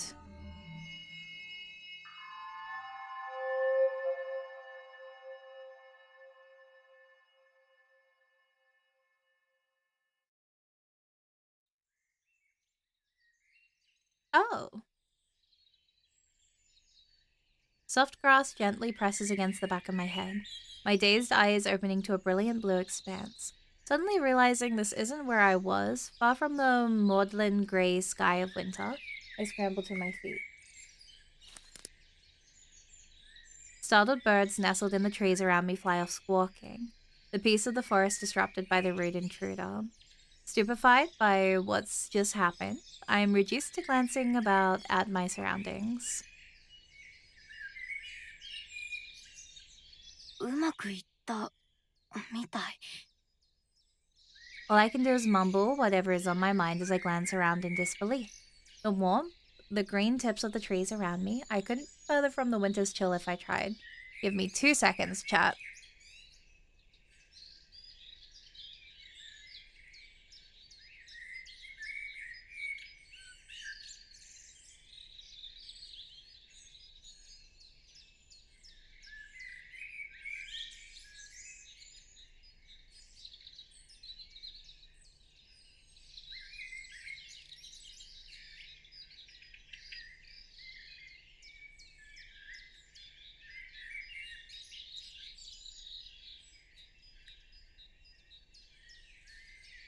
Sorry about that. I am back.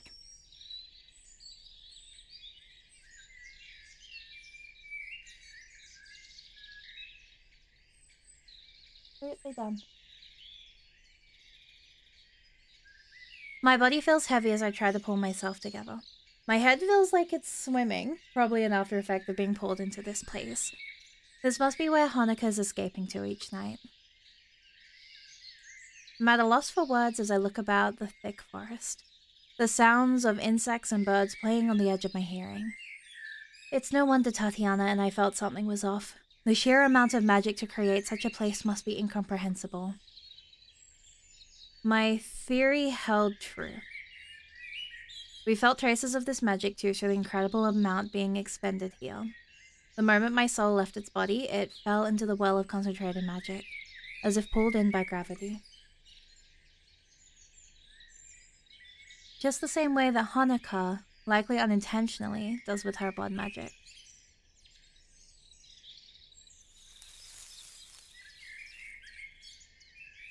Scuffing my feet on the ground to check that this conjured ground is safe, I'm met by the reassuring feeling of dirt and grass against my shoes.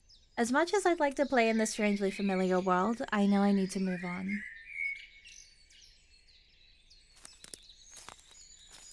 With that, I begin walking, not towards the pillar of smoke in the far distance, but towards a closer destination. I feel like Alice venturing deeper into Wonderland. Yasue will find me in good time, so I let my senses of wonder guide me along the yellow brick road for now. Interesting. Oh! I slowly passed from one grave to another, paying my respects to each. Yasue considered this place important enough to recreate. Those laid to rest here no less worthy of existing than the city itself. That speaks well to her character. This entire world is a near-perfect recreation. The same place, but in Yasue's time. The landscape looked familiar, but the first sign of civilization has confirmed it. Such a strange moment of somber reflection this is, when combined with the awe it inspires towards its creator. Where another mage might conjure a simple martial weapon for self-defense, Yasue has raised a city and its surroundings from nothing. I suppose one would need a hobby after a century of solitary confinement. How she hasn't gone mad eludes me. That solitude ended with the arrival of Honoka. So too has it ended with my own. Hearing the approaching clatter of wooden sandals and stone, I turn towards the entrance. Ah, there's my girl. Towards the woman who conjured the strange yet familiar world. Hey girl. As she catches sight of me, the woman slows. We simply stand for minutes on end, judging each other in these surreal circumstances.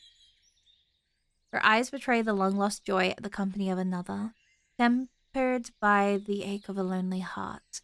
Her clothing is cheerful and hairstyle relaxed for the era, at odds with the pain so clearly written to her nervous face. Ah, I see. Her hair's become depigmented by the absurd levels of magic she's expended. Another rare sight among so many today. Also, her hair isn't naturally that color. Okay.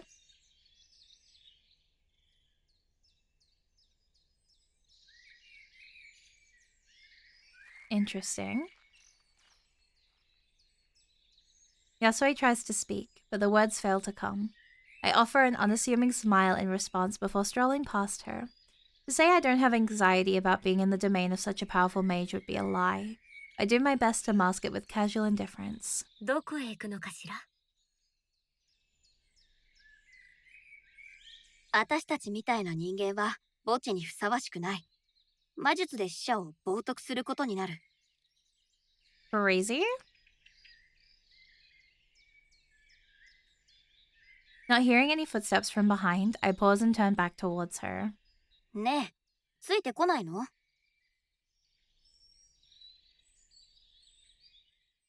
She's like, oh, okay.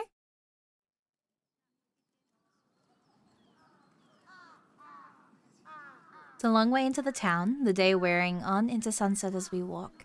Yet not a word is exchanged between the two of us on the hike. Instead, Yasue silently stares while keeping her distance behind me, gauging me all the while. As we enter Sapporo itself, the first townspeople going about their day become visible.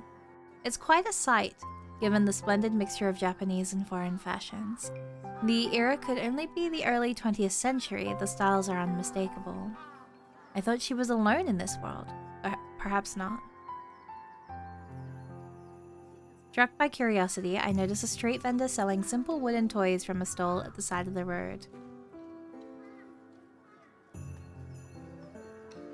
Seeing the chance to investigate, I stop in front and lean in, intently examining every detail of the shabby man. A scant few moments is all I need to realize what I'm seeing, righting myself afterwards with some disappointment. There's nothing behind those eyes at all. They're a form without a soul. ただの人形か。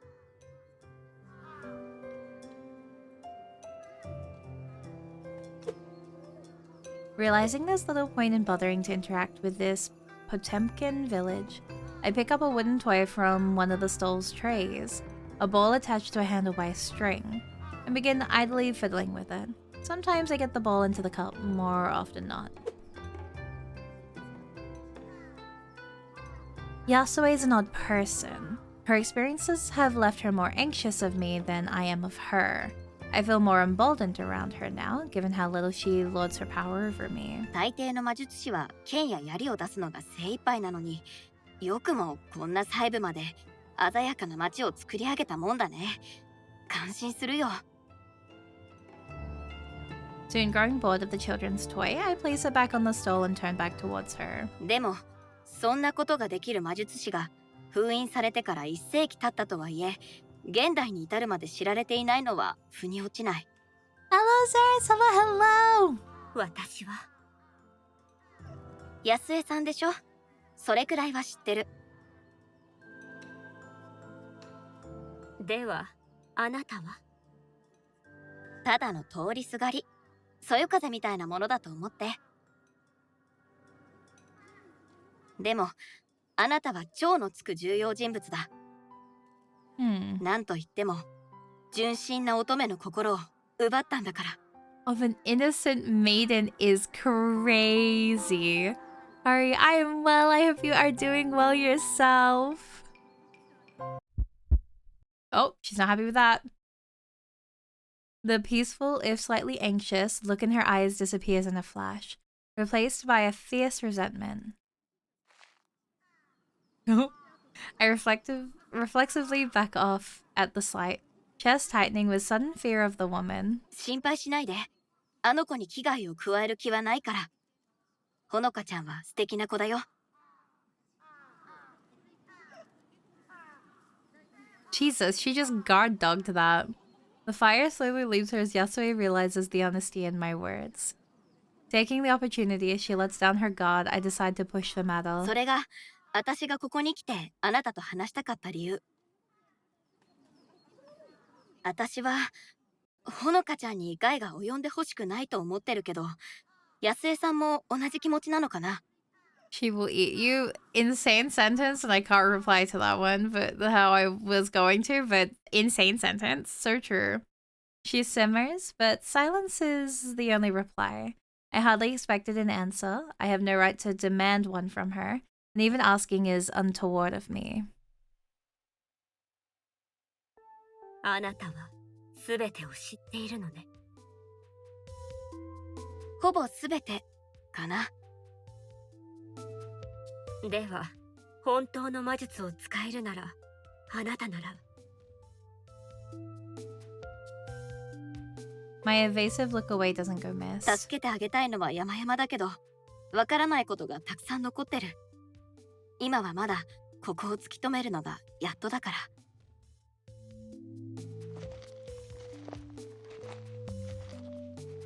There's a slight surreal quality to all of this. Discussing Hanukkah while strolling through a city, while surrounded by people going about their day. I continue looking this way and that in amusement, thoroughly distracted by this fanciful performance she's put on. すごい才能だね。同じ魔術師として言わせてもらうけど、素直に感心してる。ありがとう。もともと歌舞伎の演出で何度も使っていたの。あなたの時代のものとは少し趣が違うようだけれど。Gosh, she's so pretty. In your time, How little she actually understands of anything that's happening around her. A mate using their powers for kabuki performances, though. My brow furrows as I try to recall hearing anything like it. But I'm sure I've never heard of that in all of my years. How odd.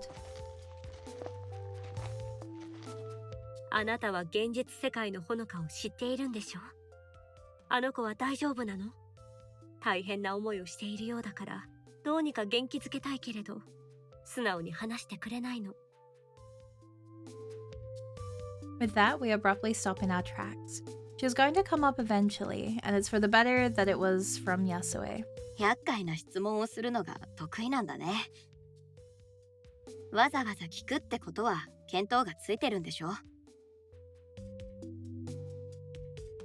私の時代では誰もが偉大な魔術師だと言ってくれて、ほのかも私を褒めてくれる。でも私は何一つできないの。自分のためにもほのかのためにもね。ほのかを助けてあげて。お願い。I give a smile to reassure her of my intentions, but it's a weak one. My opinion of Yasue herself may have improved, but it's only made all the clearer how both are victims of their circumstances. できる限りのことはする。それくらいは約束するよ。じゃあ、そろそろ行かなきゃ。私が歴史学者ならここに残りたいところだけどね。あなたの作ったこの世界、本当にすごいよ。でもね、私はあなたに会いたかっただけだよ。安江さんをこの目で見ておきたかった。Interesting. では、あなたの判断は？私が何か言っても何も変わらないことはもう分かってる。それに、愛し合う二人の中に口を挟む権利なんて Oh my 私にはない。god. Ally! I couldn't hope to tell the purity of her feelings for Hanukkah from such a brief meeting, but my worst concerns are gone. Unfortunately, that only makes their separation all the more tragic. Yasue's desire to keep me here, if just for company if nothing else, is written plainly on her face.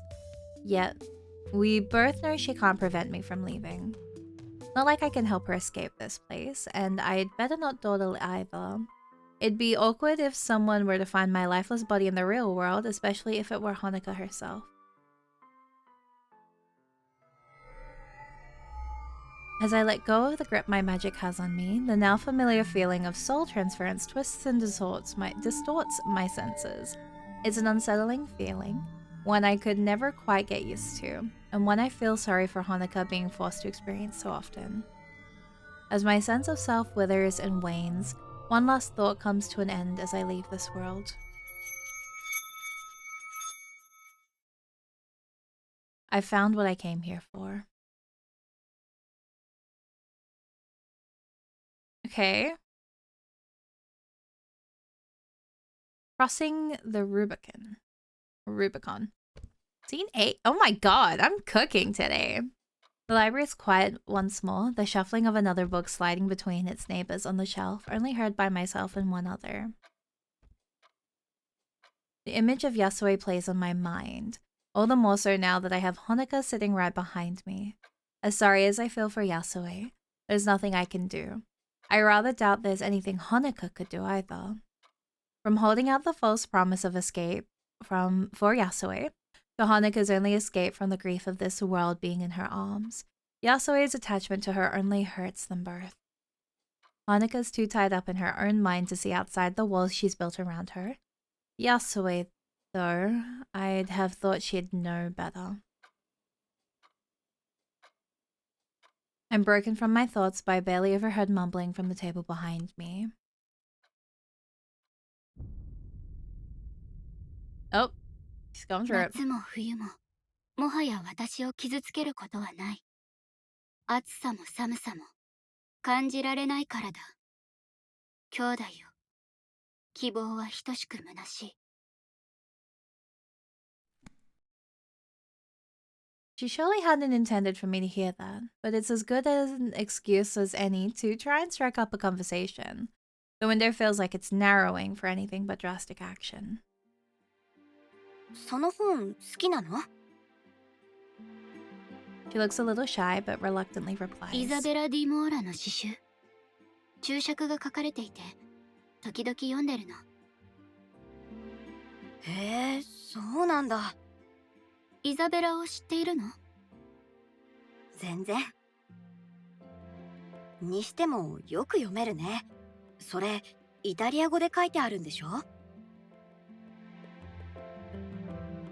時々思うんだよね。読書家のほのかちゃんの方がこの仕事に向いてるんじゃないかって。本が好きじゃないの？最近じゃネットの記事以外ほとんど読んでないな。それにイタリア語なんてさっぱりわかんないし、私なんかよりほのかちゃんの方がとっくに上を行ってるよ。なんだか自慢してるみたい。Mm-hmm. その逆だよ。むしろ恥ずかしく思ってる。この大学の学生ってみんな私よりずっと優秀なんだもん。私なん人生で学べる時間なんて限られてるのに。ああ、時間がないわけじゃないよ。それは確かなんだけどね。私はどっちかっていうと広く浅く勉強したいタイプみたいって言えば通じるかな。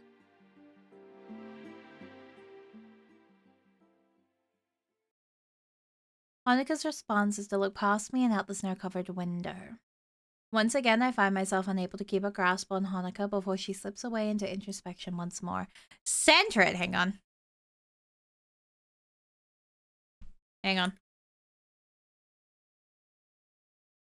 This is important.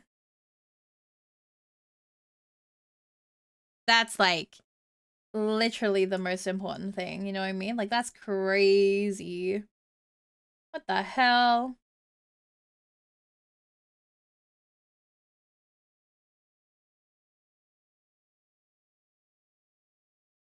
As I think about putting away the now empty box for returned books, Hanukkah mumbles something as much to herself as to me.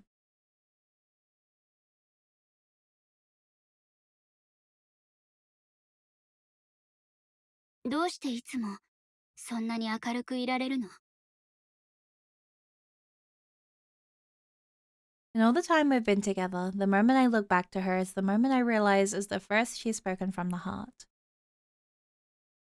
And the first moment I realize that I can't help her any further. Yeah, I didn't get it last time. You did. That was crazy. ふりをするのが得意なだけ。本気でそう思ってくれてるなら言っとくけど、私だって自分が何してるかなんて分かってない。ただ配られた手札でどうにかしてるだけ。フラッシュのこともあれば降りることもある。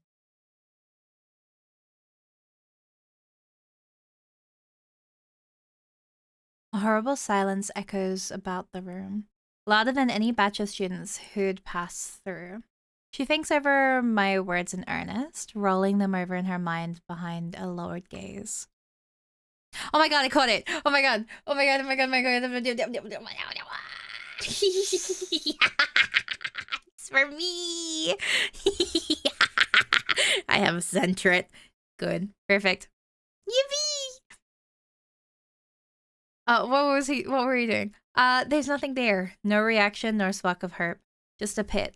A horrible, lonely hollow, which some cheerful platitudes could never fill. I felt very normal for a second there, I swear. I failed her. Oh, we're sad right now. Oh my god! Theo! Hi! Why are you fighting me? You used to hold back? That's fucked up. Damn. I can't believe you would fight me like this. Monica takes to her feet, sliding the book into her bag and slinging her coat over her shoulders. I desperately want to say something, anything, to pull her out of the mindset she's in, but find no words to use. Theo, you're going to be so proud of me. I started in Act 2, Scene 1, and I'm currently Act 2, Scene 8. Like, we're 2 hours in. I've gone through that many scenes today. Are you right? Like, that's crazy, huh? I'm like gaming today.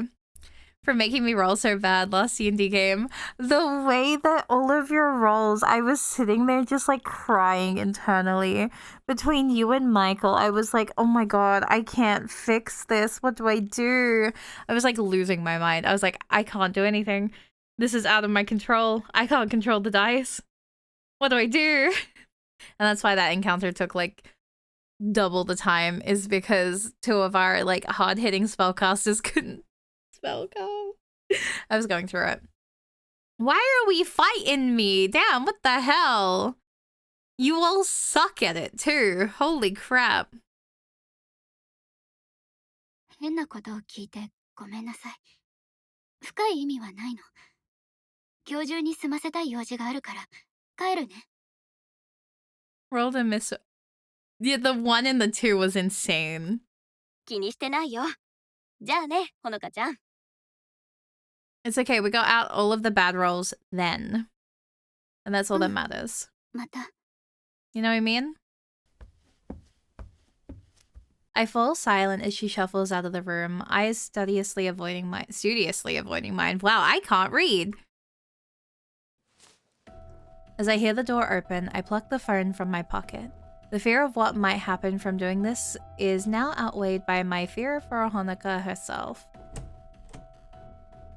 Bringing the phone to my ear after finding Tatiana in my contacts, I cast a quick glance out the door. Honika's helpfully closed it behind her, this wing of the campus now empty.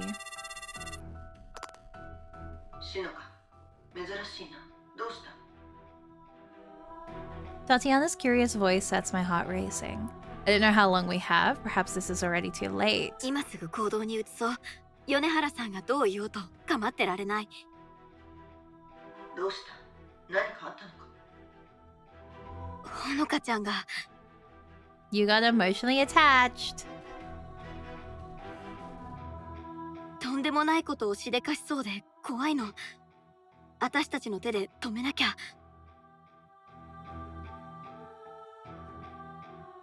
I take a deep breath to try and settle myself. Tatiana is clearly hearing the worry in my voice. Moments pass as she weighs things in her mind. She has no reason not to trust me, given how reluctant I was to do anything to her in the first place.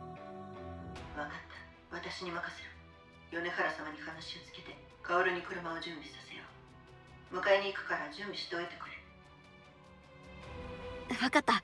待ってる。Oh, this is the breakdown scene. We're like almost meeting at the point. Yeah. Laura's driving was as fast as it was terrifying given the conditions, but even so, the day's light is already waning as we file out of the car. Tatiana looks as ready as any of us to make a move given the temperature out here. The streets are empty as we gather behind the car, clouds forming with each of their breaths. さて薫、とうとうお前の出番だ。トランクを開けてパーティーに持ち込んだものを見せてもらおう。With that, Cora reaches down and pulls up the trunk with an eager grin. She mentioned on the way here that she'd brought something useful along. Is it a gun? I swear to God. Jesus! じゃーん見てよ本物のモシンナガン M1891 モデルすごいだろこの木製のストックオリジナルのままだよ Why are we bringing a gun? Tatiana and I look at each other with concern. ただの骨董品みたいだけど。言っとくけどこの骨董品が第二次世界大戦中にロシアからドイツ軍を追っ払ったんだからなドイツ軍を追っ払えるくらいなら私の役にも立つって This is fascinating. それに闇市場で襟好みできるわけねえだろ Uh-huh. いいか、私たちがここに来たのは本を回収してほのかを確保するためだ。銃を振り回されるのは気が進まないし、米原様に死体を届けるつもりはない。分かってる自重するよでもこじれ出したら引き金を引くこれまでもそうしてきただろ Okay. Thank you, Discord bots. Tatiana holds her tongue for some time, clearly trying to work out a way to dissuade Koro, before eventually sighing in defeat. ちゃんと頭を使えよ。冷静にってことだろ任せなって Giving no time for further protest, Koru grabs the rifle by the receiver and makes off for a vantage point, the weapon sling swaying this way and that. I will give her one thing. She's an athletic sort. The woman skipping over fences with ease. 死の段取りは分かっているな。私は表立って戦うタイプじゃないからね。二人が戻ってくるまで車を温めとく。それくらいならできるよ。確認しただけだ。それに心配しているのはお前のことじゃない。I'm lucky her mind's stuck on Koru. Well, if this goes according to plan, I should get back to the car in time anyway. この子を捕らえに行く。5分後に会おう。ヒーターをつけたままにしておいてくれ。Uh-huh. With that, she pulls the trunk closed, the opening act of our own play beginning.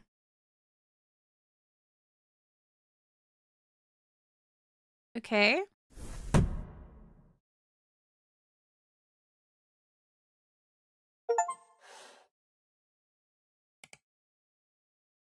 Okay.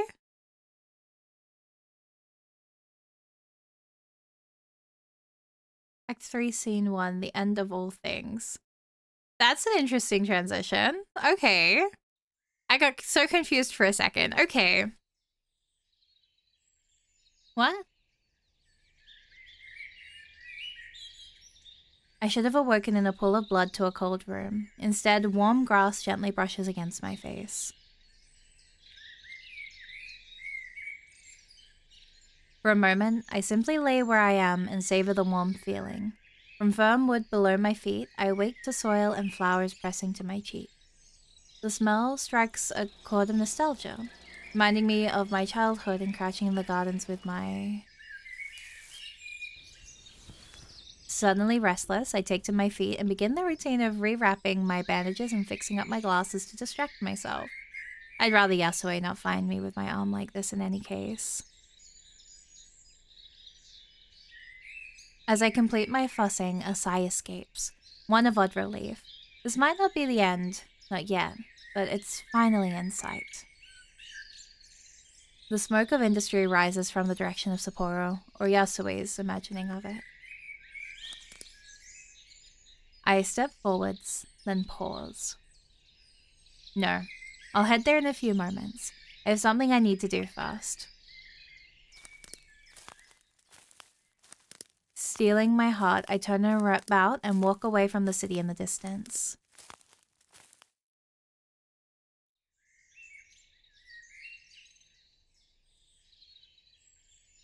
I knew as much.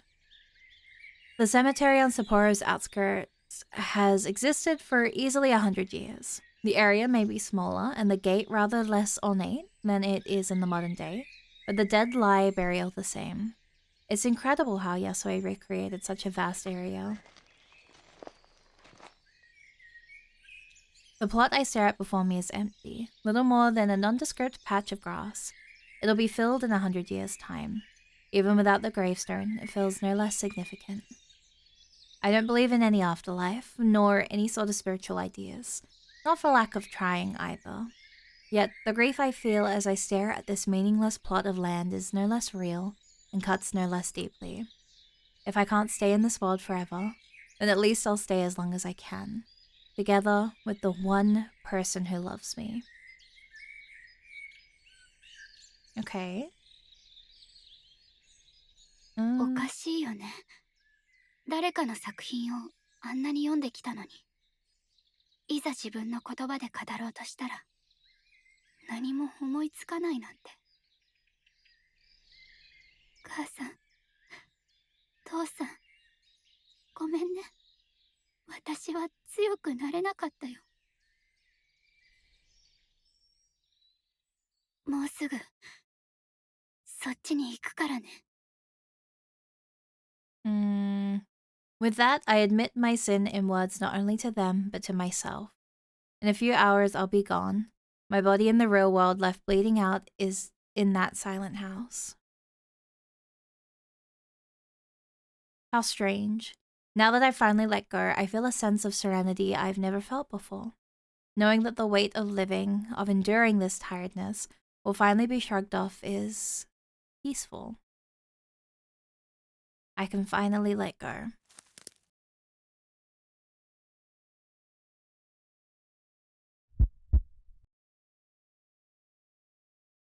Or so I thought.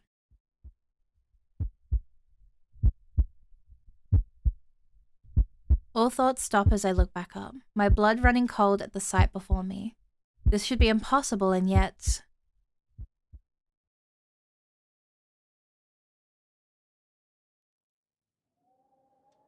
Oh! A lone woman stands solemnly before a pillar of stone, her vermilion kimono making for a strikingly beautiful sight. Her figure is unmistakable, but that woman shouldn't be here. She can't be here.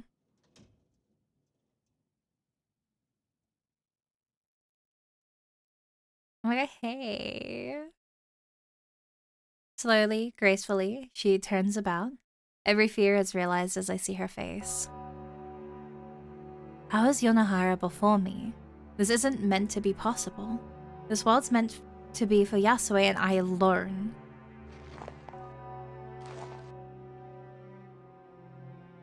Be that as it may, the woman begins walking towards me. The clatter of Zori on concrete may be missing, but her grace remains. All I can manage is to remain rooted in place as she approaches, my mind trying to piece together an impossible puzzle. Her small, deliberate steps slowly cross the distance between us before finally coming to a stop. Her ominous demeanor couldn't be more different to when we first met. As the woman looms over me, I can't tear my gaze away as I look at her face. As I find myself staring into those black, distant eyes. Yonohara is a mage whose power I can only guess at. She lords that over me without a word, with looking at me as if a human glancing downward at an insignificant ant. Nothing I can do, nothing I can say, could possibly affect her. From this supreme being comes a voice with no anger, no forcefulness. Rather, her silky, dulcet tone is laced with a malevolent edge, an edge which feels somehow not directed at me. 姉を知っているのでしょ？案内しなさい。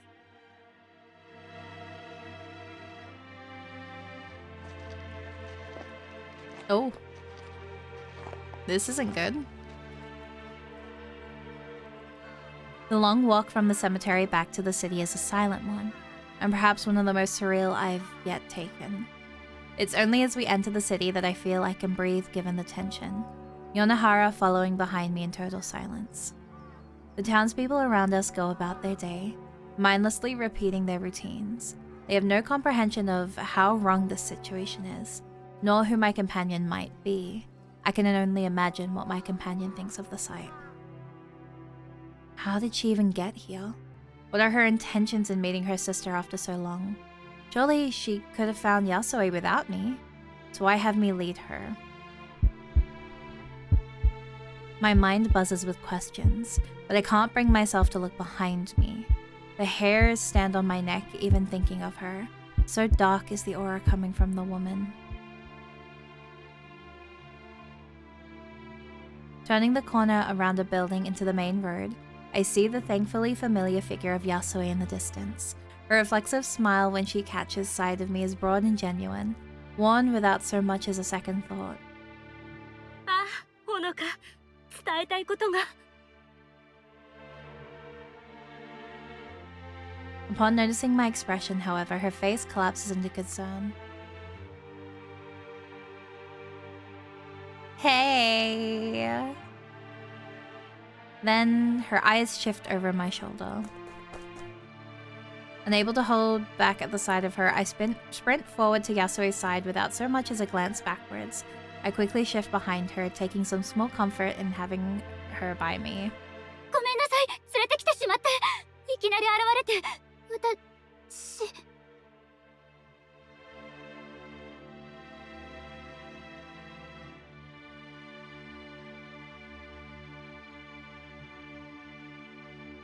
I trail off as I realize Yasue is not listening. Rather, she stares in grim disbelief as Yonohara slowly comes to a stop.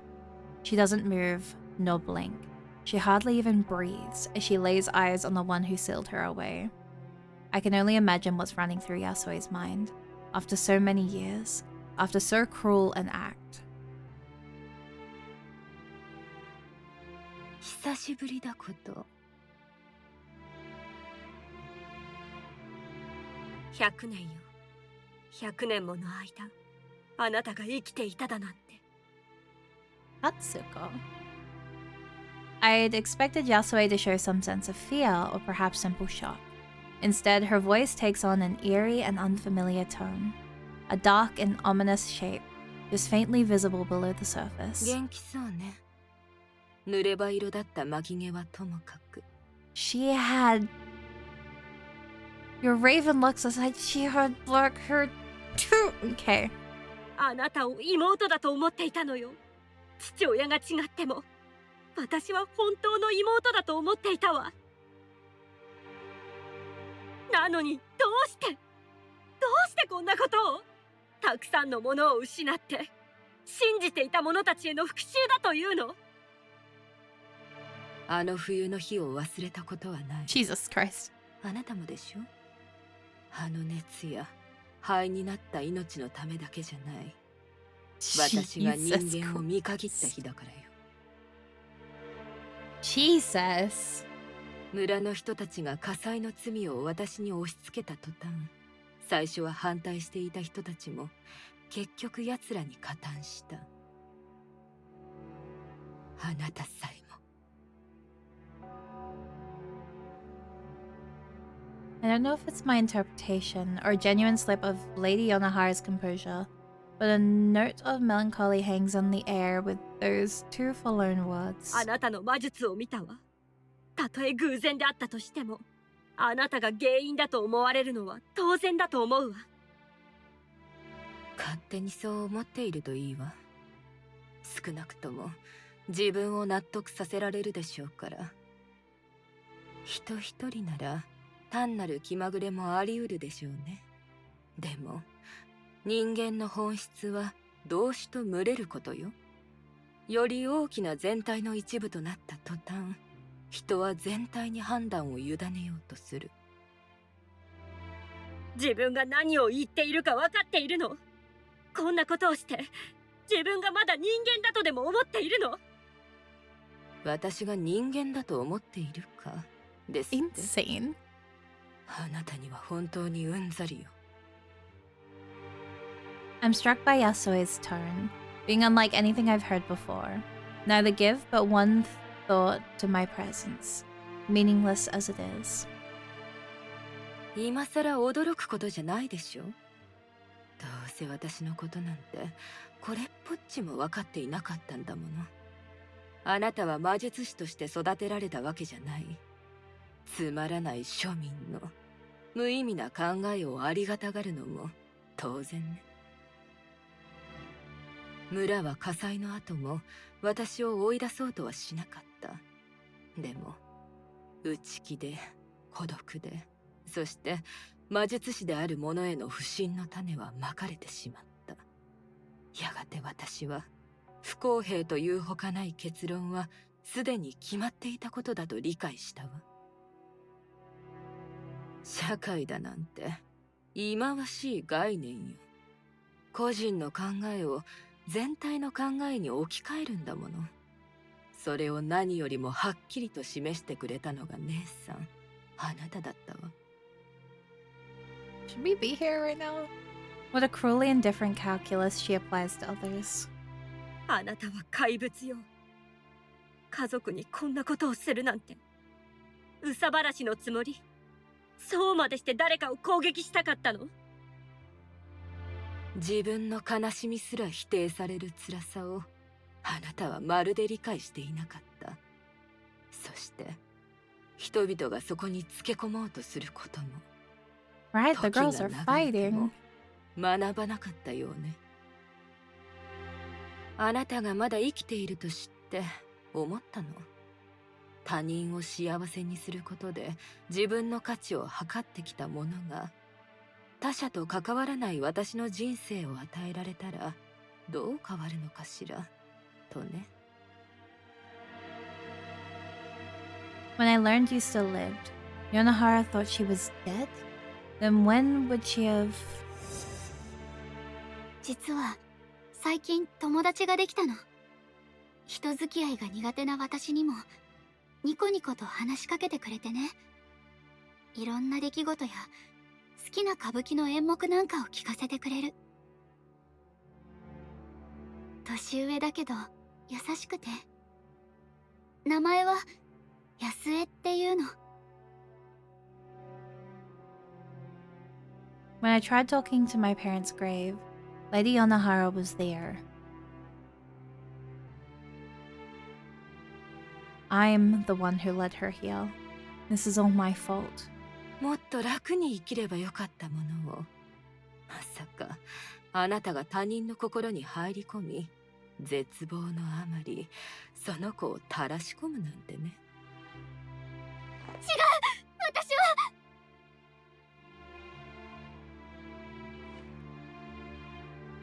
The venomous look she shoots at me pulls the words from my mouth. I don't have any control over this. That much was certain from the moment that woman forced her way into this world. I have my part in this play, and that part is to stay silent.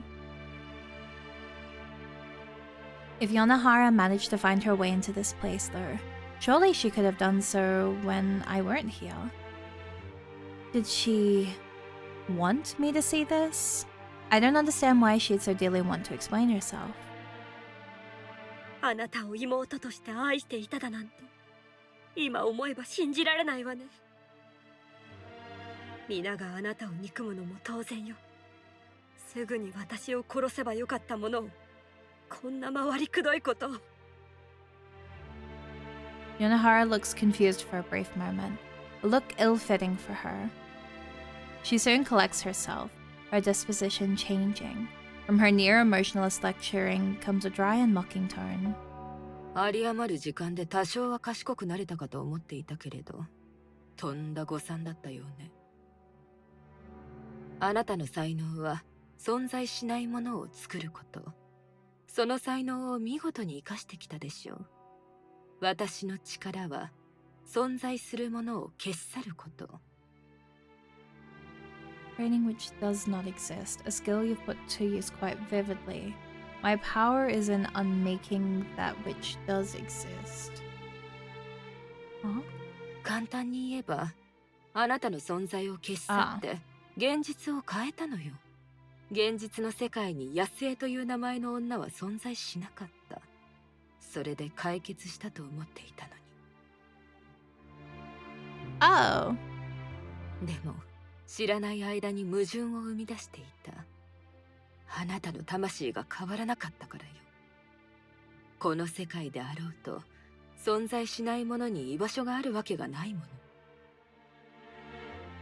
Oh. この矛盾はあなたの存在が現実世界から消し去られ、一種の煉獄にとらわれることで解消したようね。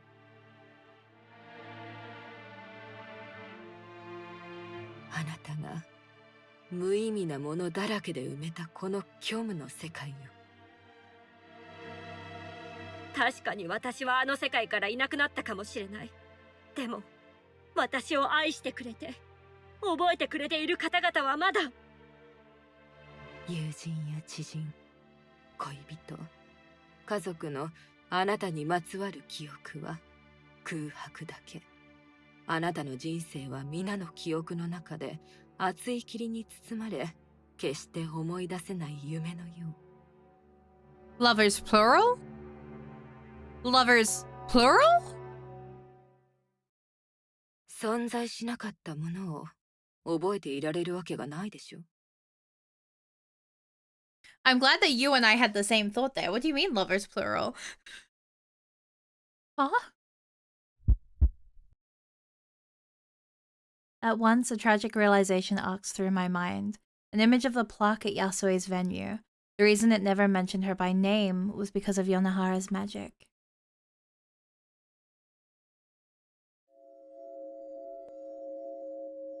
Rather than show shock or despair, Yasue's eyes suddenly glow a wild and vivid yellow. In a moment, she materializes her fan and...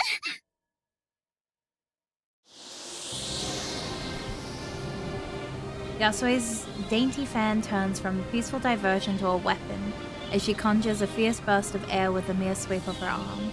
All I can do is shield my eyes as windows blow out and dust kicks up around us. The sleepy downtown suddenly thrown into chaos. Yonahara's hair flutters, yet the woman remains unmoved as I back away at the outburst. そうよ、それでこそ私の姉さんだわ。あなたは私に課したものの重さを分かっていないのよ。現実世界で私が見たものを知らないからそんなことが言えるのよ。愛しい姉さん、あなたはもはや誰もあなたの世界に引き込むことはできない。古の魔術師の真の力を見るがいいわ。すべてを終わらせてあげる。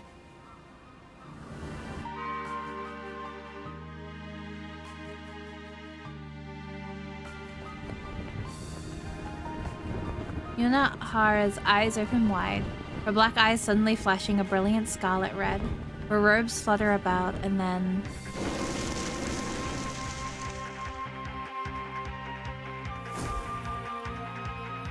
Fire sword. A burst of fire gushes from her right hand, only to coalesce into a scarlet blade moments later.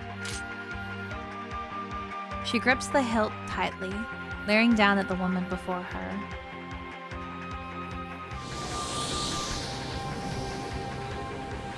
Yasue's fan raises high in response, letting forth a fierce gale from what was before a mere gust. I skip backwards and reflexively raise my arm to protect myself as dust kicks about around us.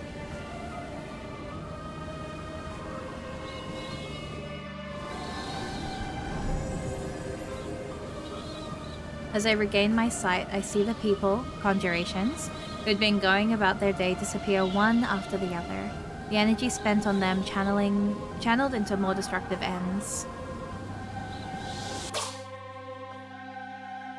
Yonahara's katana slices sideways with a curt flick of the wrist, appearing to effortlessly cut through the wind 相 itself. 変わらず弱いままね、姉さん。つまらない者たちに見せる手品しかできなかったものね。もっと高みに登れるとどれほど期待したと思っているの。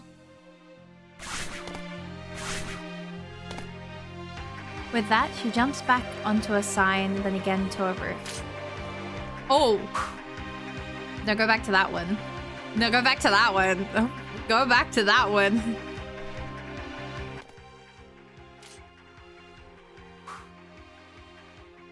I'm in love with a woman. As I try to make sense of the inhuman movements... Oh my god, I can't stop thinking about it. Hang on. As I try to make sense of the inhuman movements from the woman so gracefully clad in a kimono, she pulls her sword over her right shoulder and lets fly with a strong slash. A flash of orange is all I notice before I shield my eyes at the fierce heat assaulting me, a yelp escaping as I try to make myself hold firm.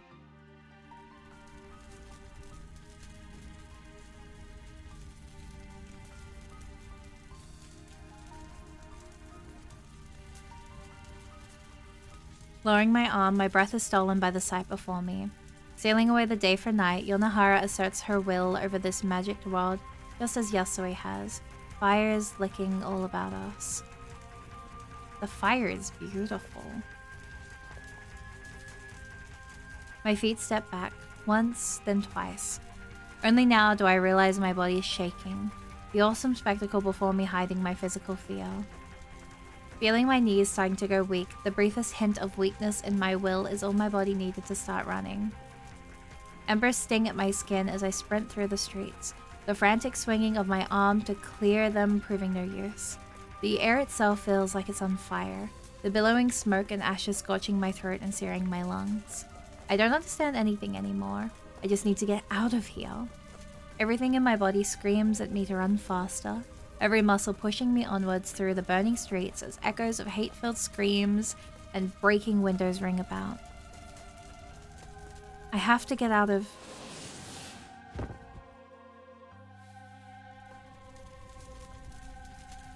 My vision blurs as I'm picked up and thrown, my mind going blank. Coughing as much from the hot air in my lungs as the smoke and ash around me, I slowly prop myself back up. Oh, that's beautiful and so tragic. The building beside me is little more than rubble as my vision returns, the beams reduced to burning matchsticks. The collapse must have thrown me across the street, the city itself falling apart around me.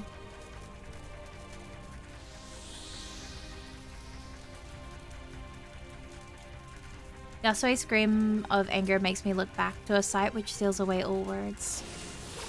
Yasue pays no heed to her disintegrating world, wild eyes locked to her sister as she lets out another scream of anguish. The raging firestorm whips around them as if dragons were breathing down the avenues and boulevards of the once homely town. The woman leaps back in the air herself as a gale sweeps through the road beneath her. The force of Yasue's rage destroys another building as a falling roof causes another beams to shatter and collapse moments after, the yellow of burning embers breaking up the night sky. No, that darkness isn't just the night sky. A strange pitch black emanates from Yonohara as something unnatural begins to overtake everything around her. The stars themselves snuffed out one by one. I can't process this anymore. Their magic twisting the world beyond my comprehension. All I can do is watch, helpless, as the fires of Yonohara's magic and Yasue's rage engulf the city, the streets, everything. What have I done? I might as well be an ant witnessing the devastation around me without any comprehension of what's happening. The women fighting in the sky above are no less than gods in comparison to me. To think mages had this power. Yonohara was right. I never did truly understand anything. As long as I could escape reality, I didn't care. As I lie in place, unable to move, a new feeling asserts itself over the terror of raw destruction. Despair. A serene, hopeless surrender. The world Yasue and I shared, the love which had only just begun, the one person who truly smiled on me. It's over now. Everything is over.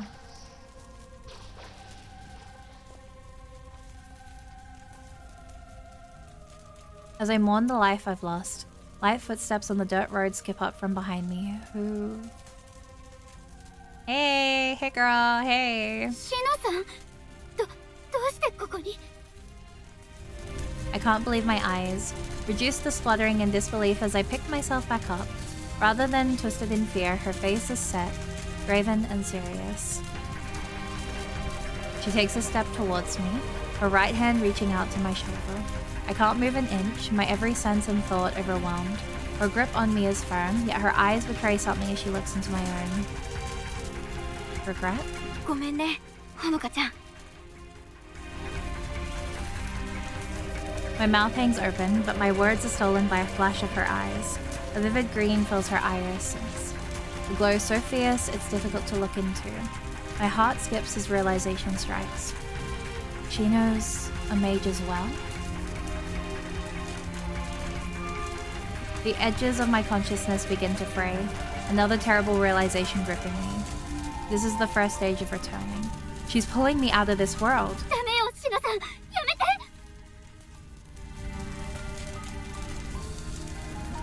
Her grip on my shoulder only tightens, brow furrowing as she sets herself to her task. I try to resist, with my body as much as my mind, but trying to catch my sense of self feels like trying to keep overflowing water in my palm. I manage to whip around with the last of my strength, Yasue's form just faintly visible in the distance.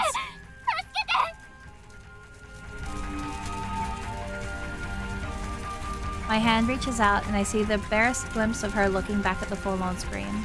Her face contorts in panic as she catches sight of me, but it's too late. My body feels light, my mind is... I can't stay.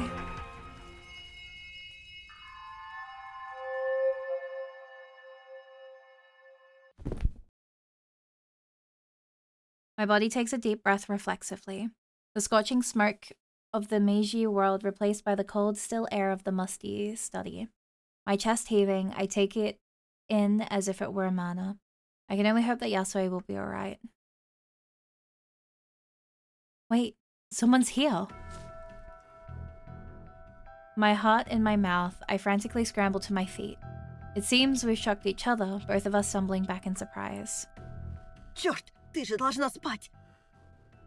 The words, Russian, I think, are spluttered from the sharply dressed woman before me. Her tall and slender figure lit by the moonlight cast between us.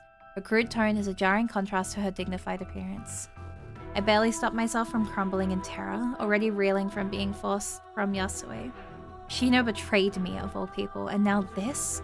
The more I look at her frighteningly cold gaze, the more I recognize this isn't some simple burglary. あなた誰なの？私は敵ではない。あなたを助けるために来た。答えて。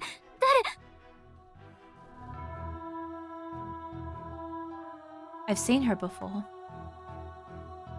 Working back from the flash of recognition, memories of falling snow and granite soon come to mind as I remember where.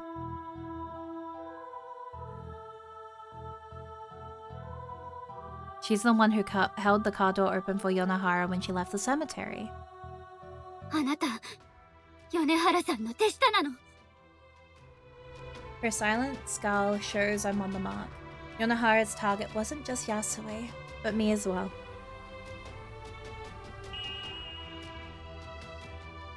The glint of metal in the moonlight draws my attention to the desk. The knife's well-used blade is within a moment's reach. If Yasue is prepared to battle with Yonohara, then I should be as well. やめた方がいい。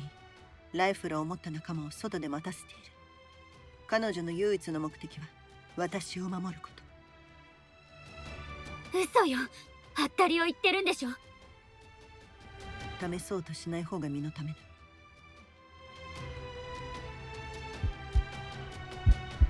I grit my teeth through the fear as it grows around my mind like so many vines.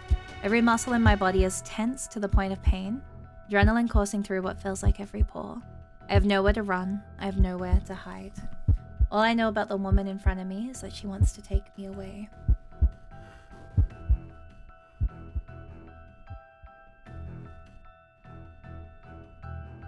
I have to fight for Yasue's sake.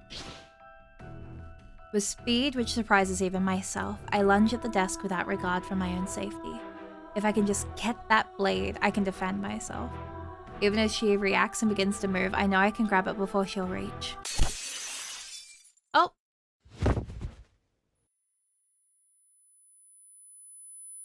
Well, everything happens too quickly to process. My body suddenly on the ground, all I can see is red, pain racking my arm and lacing through my body. I just got shot. ほのか、大丈夫。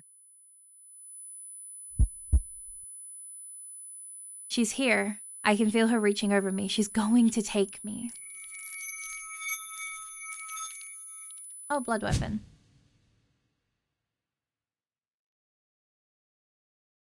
Everything happens in a blur.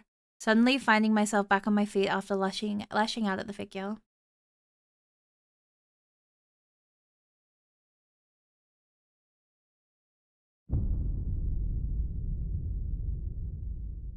It takes a moment for either of us to register what happened. Following her gaze, my eyes are drawn to the weapon I hold in my own hands. The scythe could only be formed from one thing, the blood from my wound crawling up my arm and into its handle. The weapon I formed with Yasue, despite the searing pain racking through me. I give the briefest thanks to her. 信じられん。血の魔法をこの目で見られるとは。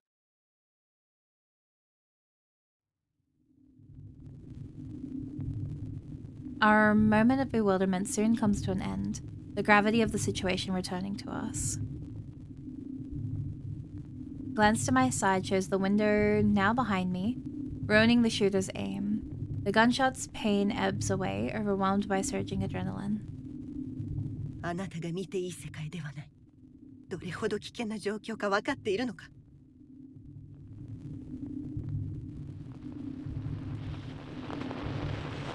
An unfamiliar feeling bubbles inside as I stare wide-eyed at the woman. A black, acrid feeling, a pure hatred for the stranger in front of me. I finally found the one person who accepted me for who I was, who didn't expect anything of me, the one person I could exist with. Aren't I allowed to keep that one piece of happiness? Hang on, I need to catch this. Hang on, give me a second. Don't mind me.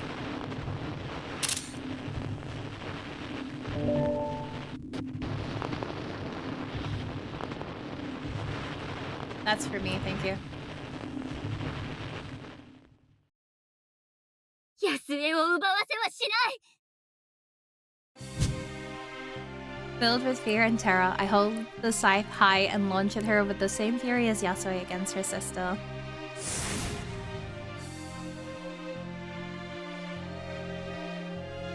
The swing pierces the empty air between us as she deftly skips back. For a brief moment, I find myself shocked that I'd attempted to take someone else's life, but those thoughts are soon set aside as I watch her eyes take on an eerie cyan glow in the darkness. Congrats, you're fighting a mage. Whoa. Ooh, okay.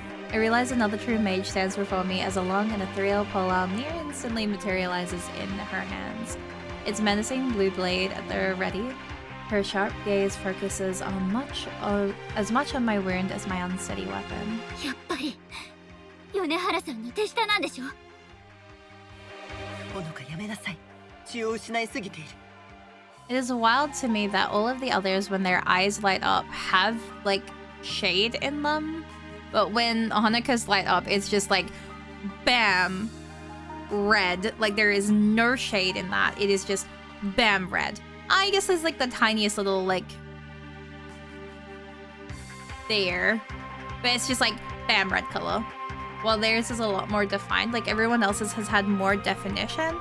And I'm wondering if that's, like, an intentional, like, between like the natural mages versus the fact that this is non-natural magic for her, or if that's just not actually a design choice to it and it's just a thing. I don't know, but for me, I'm looking at that and I'm like, that's actually really fascinating because there is a very stark difference between how everyone else's eyes have lit up versus how hers are right now. Or I might just be full of shit. But in my head, it makes sense. Chuba, thank you for the check-in. Thank you. Fed up with talking, I let my rage boil over and threw myself at the woman with wild abandon. Her words mean nothing now. I've had enough of being reasonable. My wild sideways swing hits the wall beside us, plaster flying off around the room. You're gonna destroy your home. You're gonna lose it.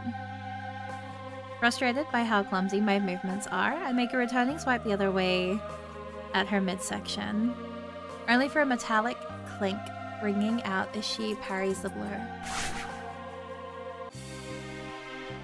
She skips back one more time before flitting down the stairs, but I pursue her with my blade held high and body fueled by a burning fury. Fury at her, at Yonohara, at everything which surrounds me. See, they're just bright, they're just red, there is nothing in there. Well, there is so much more defined, like, color in hers. Catching sight of her around the stairwell, I swing wildly with my body's momentum behind the blow. The sturdy wooden railing outright shatters from the force, splinters flying across the room as the woman shields her face. やめなさい。話を聞いて。出て行って。よくも私の世界を。 I need to know if that's intentional now, actually. I'm curious. That's crazy. My screams bellow about the house as I violently slash at her, her weapon deflecting mine and sending it carving a deep gash out of the floor. After a life of submitting to everyone around me, of politely swallowing my pride and playing the perfect student, the rage I feel now is almost intoxicating. My anger drives me onwards, all thoughts of my safety long gone as I keep advancing. You know, Yonohara's on. Everyone else has like a lot more depth in their eyes. Hers is just like I'm looking at her with normal eyes because I have something in the background that's got like her normal versus how she is there. And you can see the faint where like that's where the original like highlights are still. You can see the slight ring there, but this is just a flat color.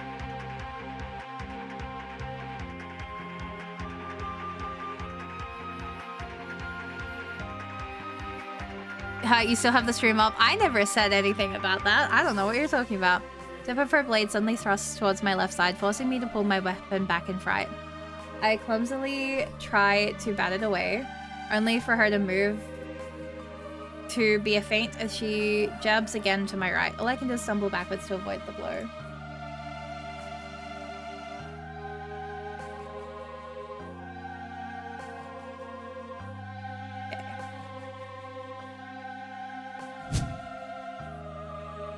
I try to counterattack, but she definitely skips back as I stumble forwards.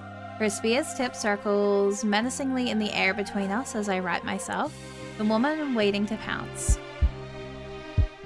My heart races wildly, faster than I've ever felt before. Nobody's here to help me. Anger, fear, every emotion seems to sweep through my mind at once. Yet, I swing again. She moves her weapon just enough to counter, and not an inch more. I get more and more frustrated as she moves unnaturally quickly. Every swipe parried with eerie precision compared to my lumbering slashing. And she faints. Gripping the scythe and preparing another attack, I instead suddenly sway to the side as dizziness overcomes me. I put a hand to my face without thinking, trying to collect myself as I uselessly hold my weapon before me. ほのかもう戦うのは無理だ。それ以上血を失うと。 And collapse.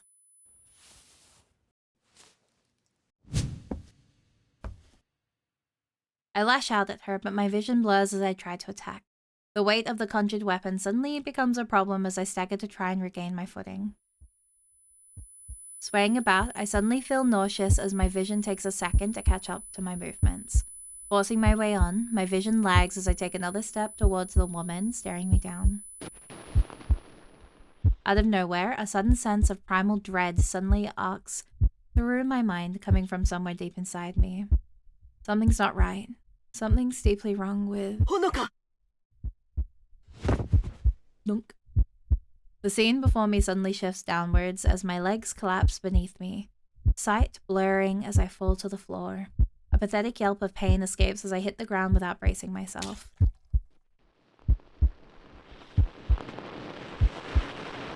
The expected clatter of my dropped scythe never comes, the weapon instead turning to liquid and splashing about me.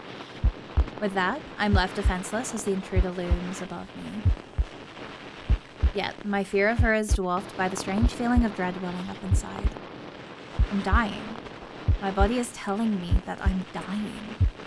My limbs feel like lead as blood pools around me. Just lifting my head feels like an almost impossible task. The blonde woman looks down in frustration, menacing blade held by her side. Voices from outside carry on the air, the woman whipping about as she hears them. The weapon dematerializes just as Yasue's fan did. Opportunity apparently missed, her eyes return to a cold but natural blue. She has one last frustrated glance towards me before bolting for the door, disappearing in a flash as she sprints out into the snow. My head collapses to the ground, the last of my strength now spent.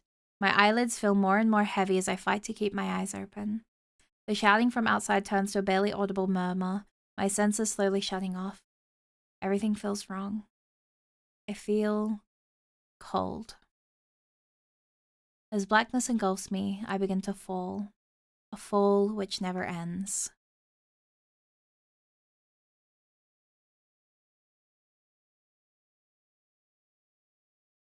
The Key to All Doors, Act 3, Scene 2. What a great time to end that for today. Let's save. I think it's that one we've been saving. Yeah. Perfect. Well. Ad break. Oh, sorry. I didn't even realize I was in an ad break. So sorry about that, y'all. That was interesting. Holy shit. Okay, so I feel like we got a lot done today. I kind of locked the fuck in accidentally. What the hell? I did not think I was gonna get through a whole, like, act. That's impressive for me. I was on my game today, y'all. I cooked. Trying to think. Okay. So, that was insane. We're probably gonna continue this next week. Because I do want to try and actually finish the game, since I took like a couple of weeks off from the last one. But yeah, we'll continue on with this probably next week, probably continuing the Women Wednesdays. I'm trying to use my brain cell. I'm trying to use it. There's no stream tomorrow, or I guess today now, but we will be doing Monhun as per usual on Friday. So do look forward to that. I will probably talk more about the trip on Friday, just because I didn't want to spend this entire stream yapping about the like entire thing when visual novels require a lot of reading, if you understand what I mean. Well, Monhun, when I'm just hitting things, I can talk about the trip then. So I thought it would be more appropriate to do it then, so that I'm not getting hopelessly yap in a thing that requires my full focus and words. I was smart for that one today. Ha ha ha ha ha. See, I do have a brain cell sometimes. Very rarely, but sometimes. But yeah, oh my god, thank you so much for joining us today. We will go raid out. I'll take that sip. Give me a second. Because... Oh, and a stretch. Oh, thank you for the stretch. Because there is a cat girl who is currently streaming the same game. She's a lot further behind than us, so we'll be like taking a step back. Wow, yeah, I know. Oh my god, wow. Like, so many people are streaming today. I'm looking at like all of the people that I know, and it's like wait, hang on. Two more. 1, 2, 3, 4, 5, 6, 7, 8, 9, 10, 11, 12, 13, 14, 15, 16, 17. I know 18 people right now that are streaming. Like, today is busy out of the blue. That's kind of crazy. There's people that I don't normally see like streaming that are streaming right now. What the hell? Hang on, actually, that's kind of crazy. But yeah, what we'll do is we'll probably raid into a certain pink cat girl who is currently gaming. And if I can find... Why are you not in my list? Hang on. Excuse me. Excuse me. Where is Larry? What the fuck? Huh? Okay, wait, no, we found Larry. It's okay, we're fine. So yeah. Please make sure, if you haven't already, consider buying the game. Make sure you are aware of all of the content warnings though. There is also in Act 1 a animal like harm content warning as well. It doesn't happen anywhere further else, for those of you who do not know that was there. Just to make sure that you are aware of that, there is animal violence in this game as well. I know it's not in the content warning, it just doesn't happen any time further from that one moment. So I can't really just chuck it in here now when it's never going to come up again. If you haven't already, please consider joining the Discord server, follow me on Twitter, follow me on YouTube. I'm currently really trying to improve my, like, how I'm handling the YouTube at the moment, so if you do support it, I really appreciate it a lot. But yeah, let's hit that funny raid button. We'll go say hi to the cat girl. And with that, as we say at the end of every stream, stay safe. Oh wait, make sure you behave. Make sure you be in your best behavior. Make sure you're always representing in the best way possible. And okay, so as we say at the end of every stream, stay safe, make good choices. Thank you so much for watching, everybody. Okay, good night. Bye!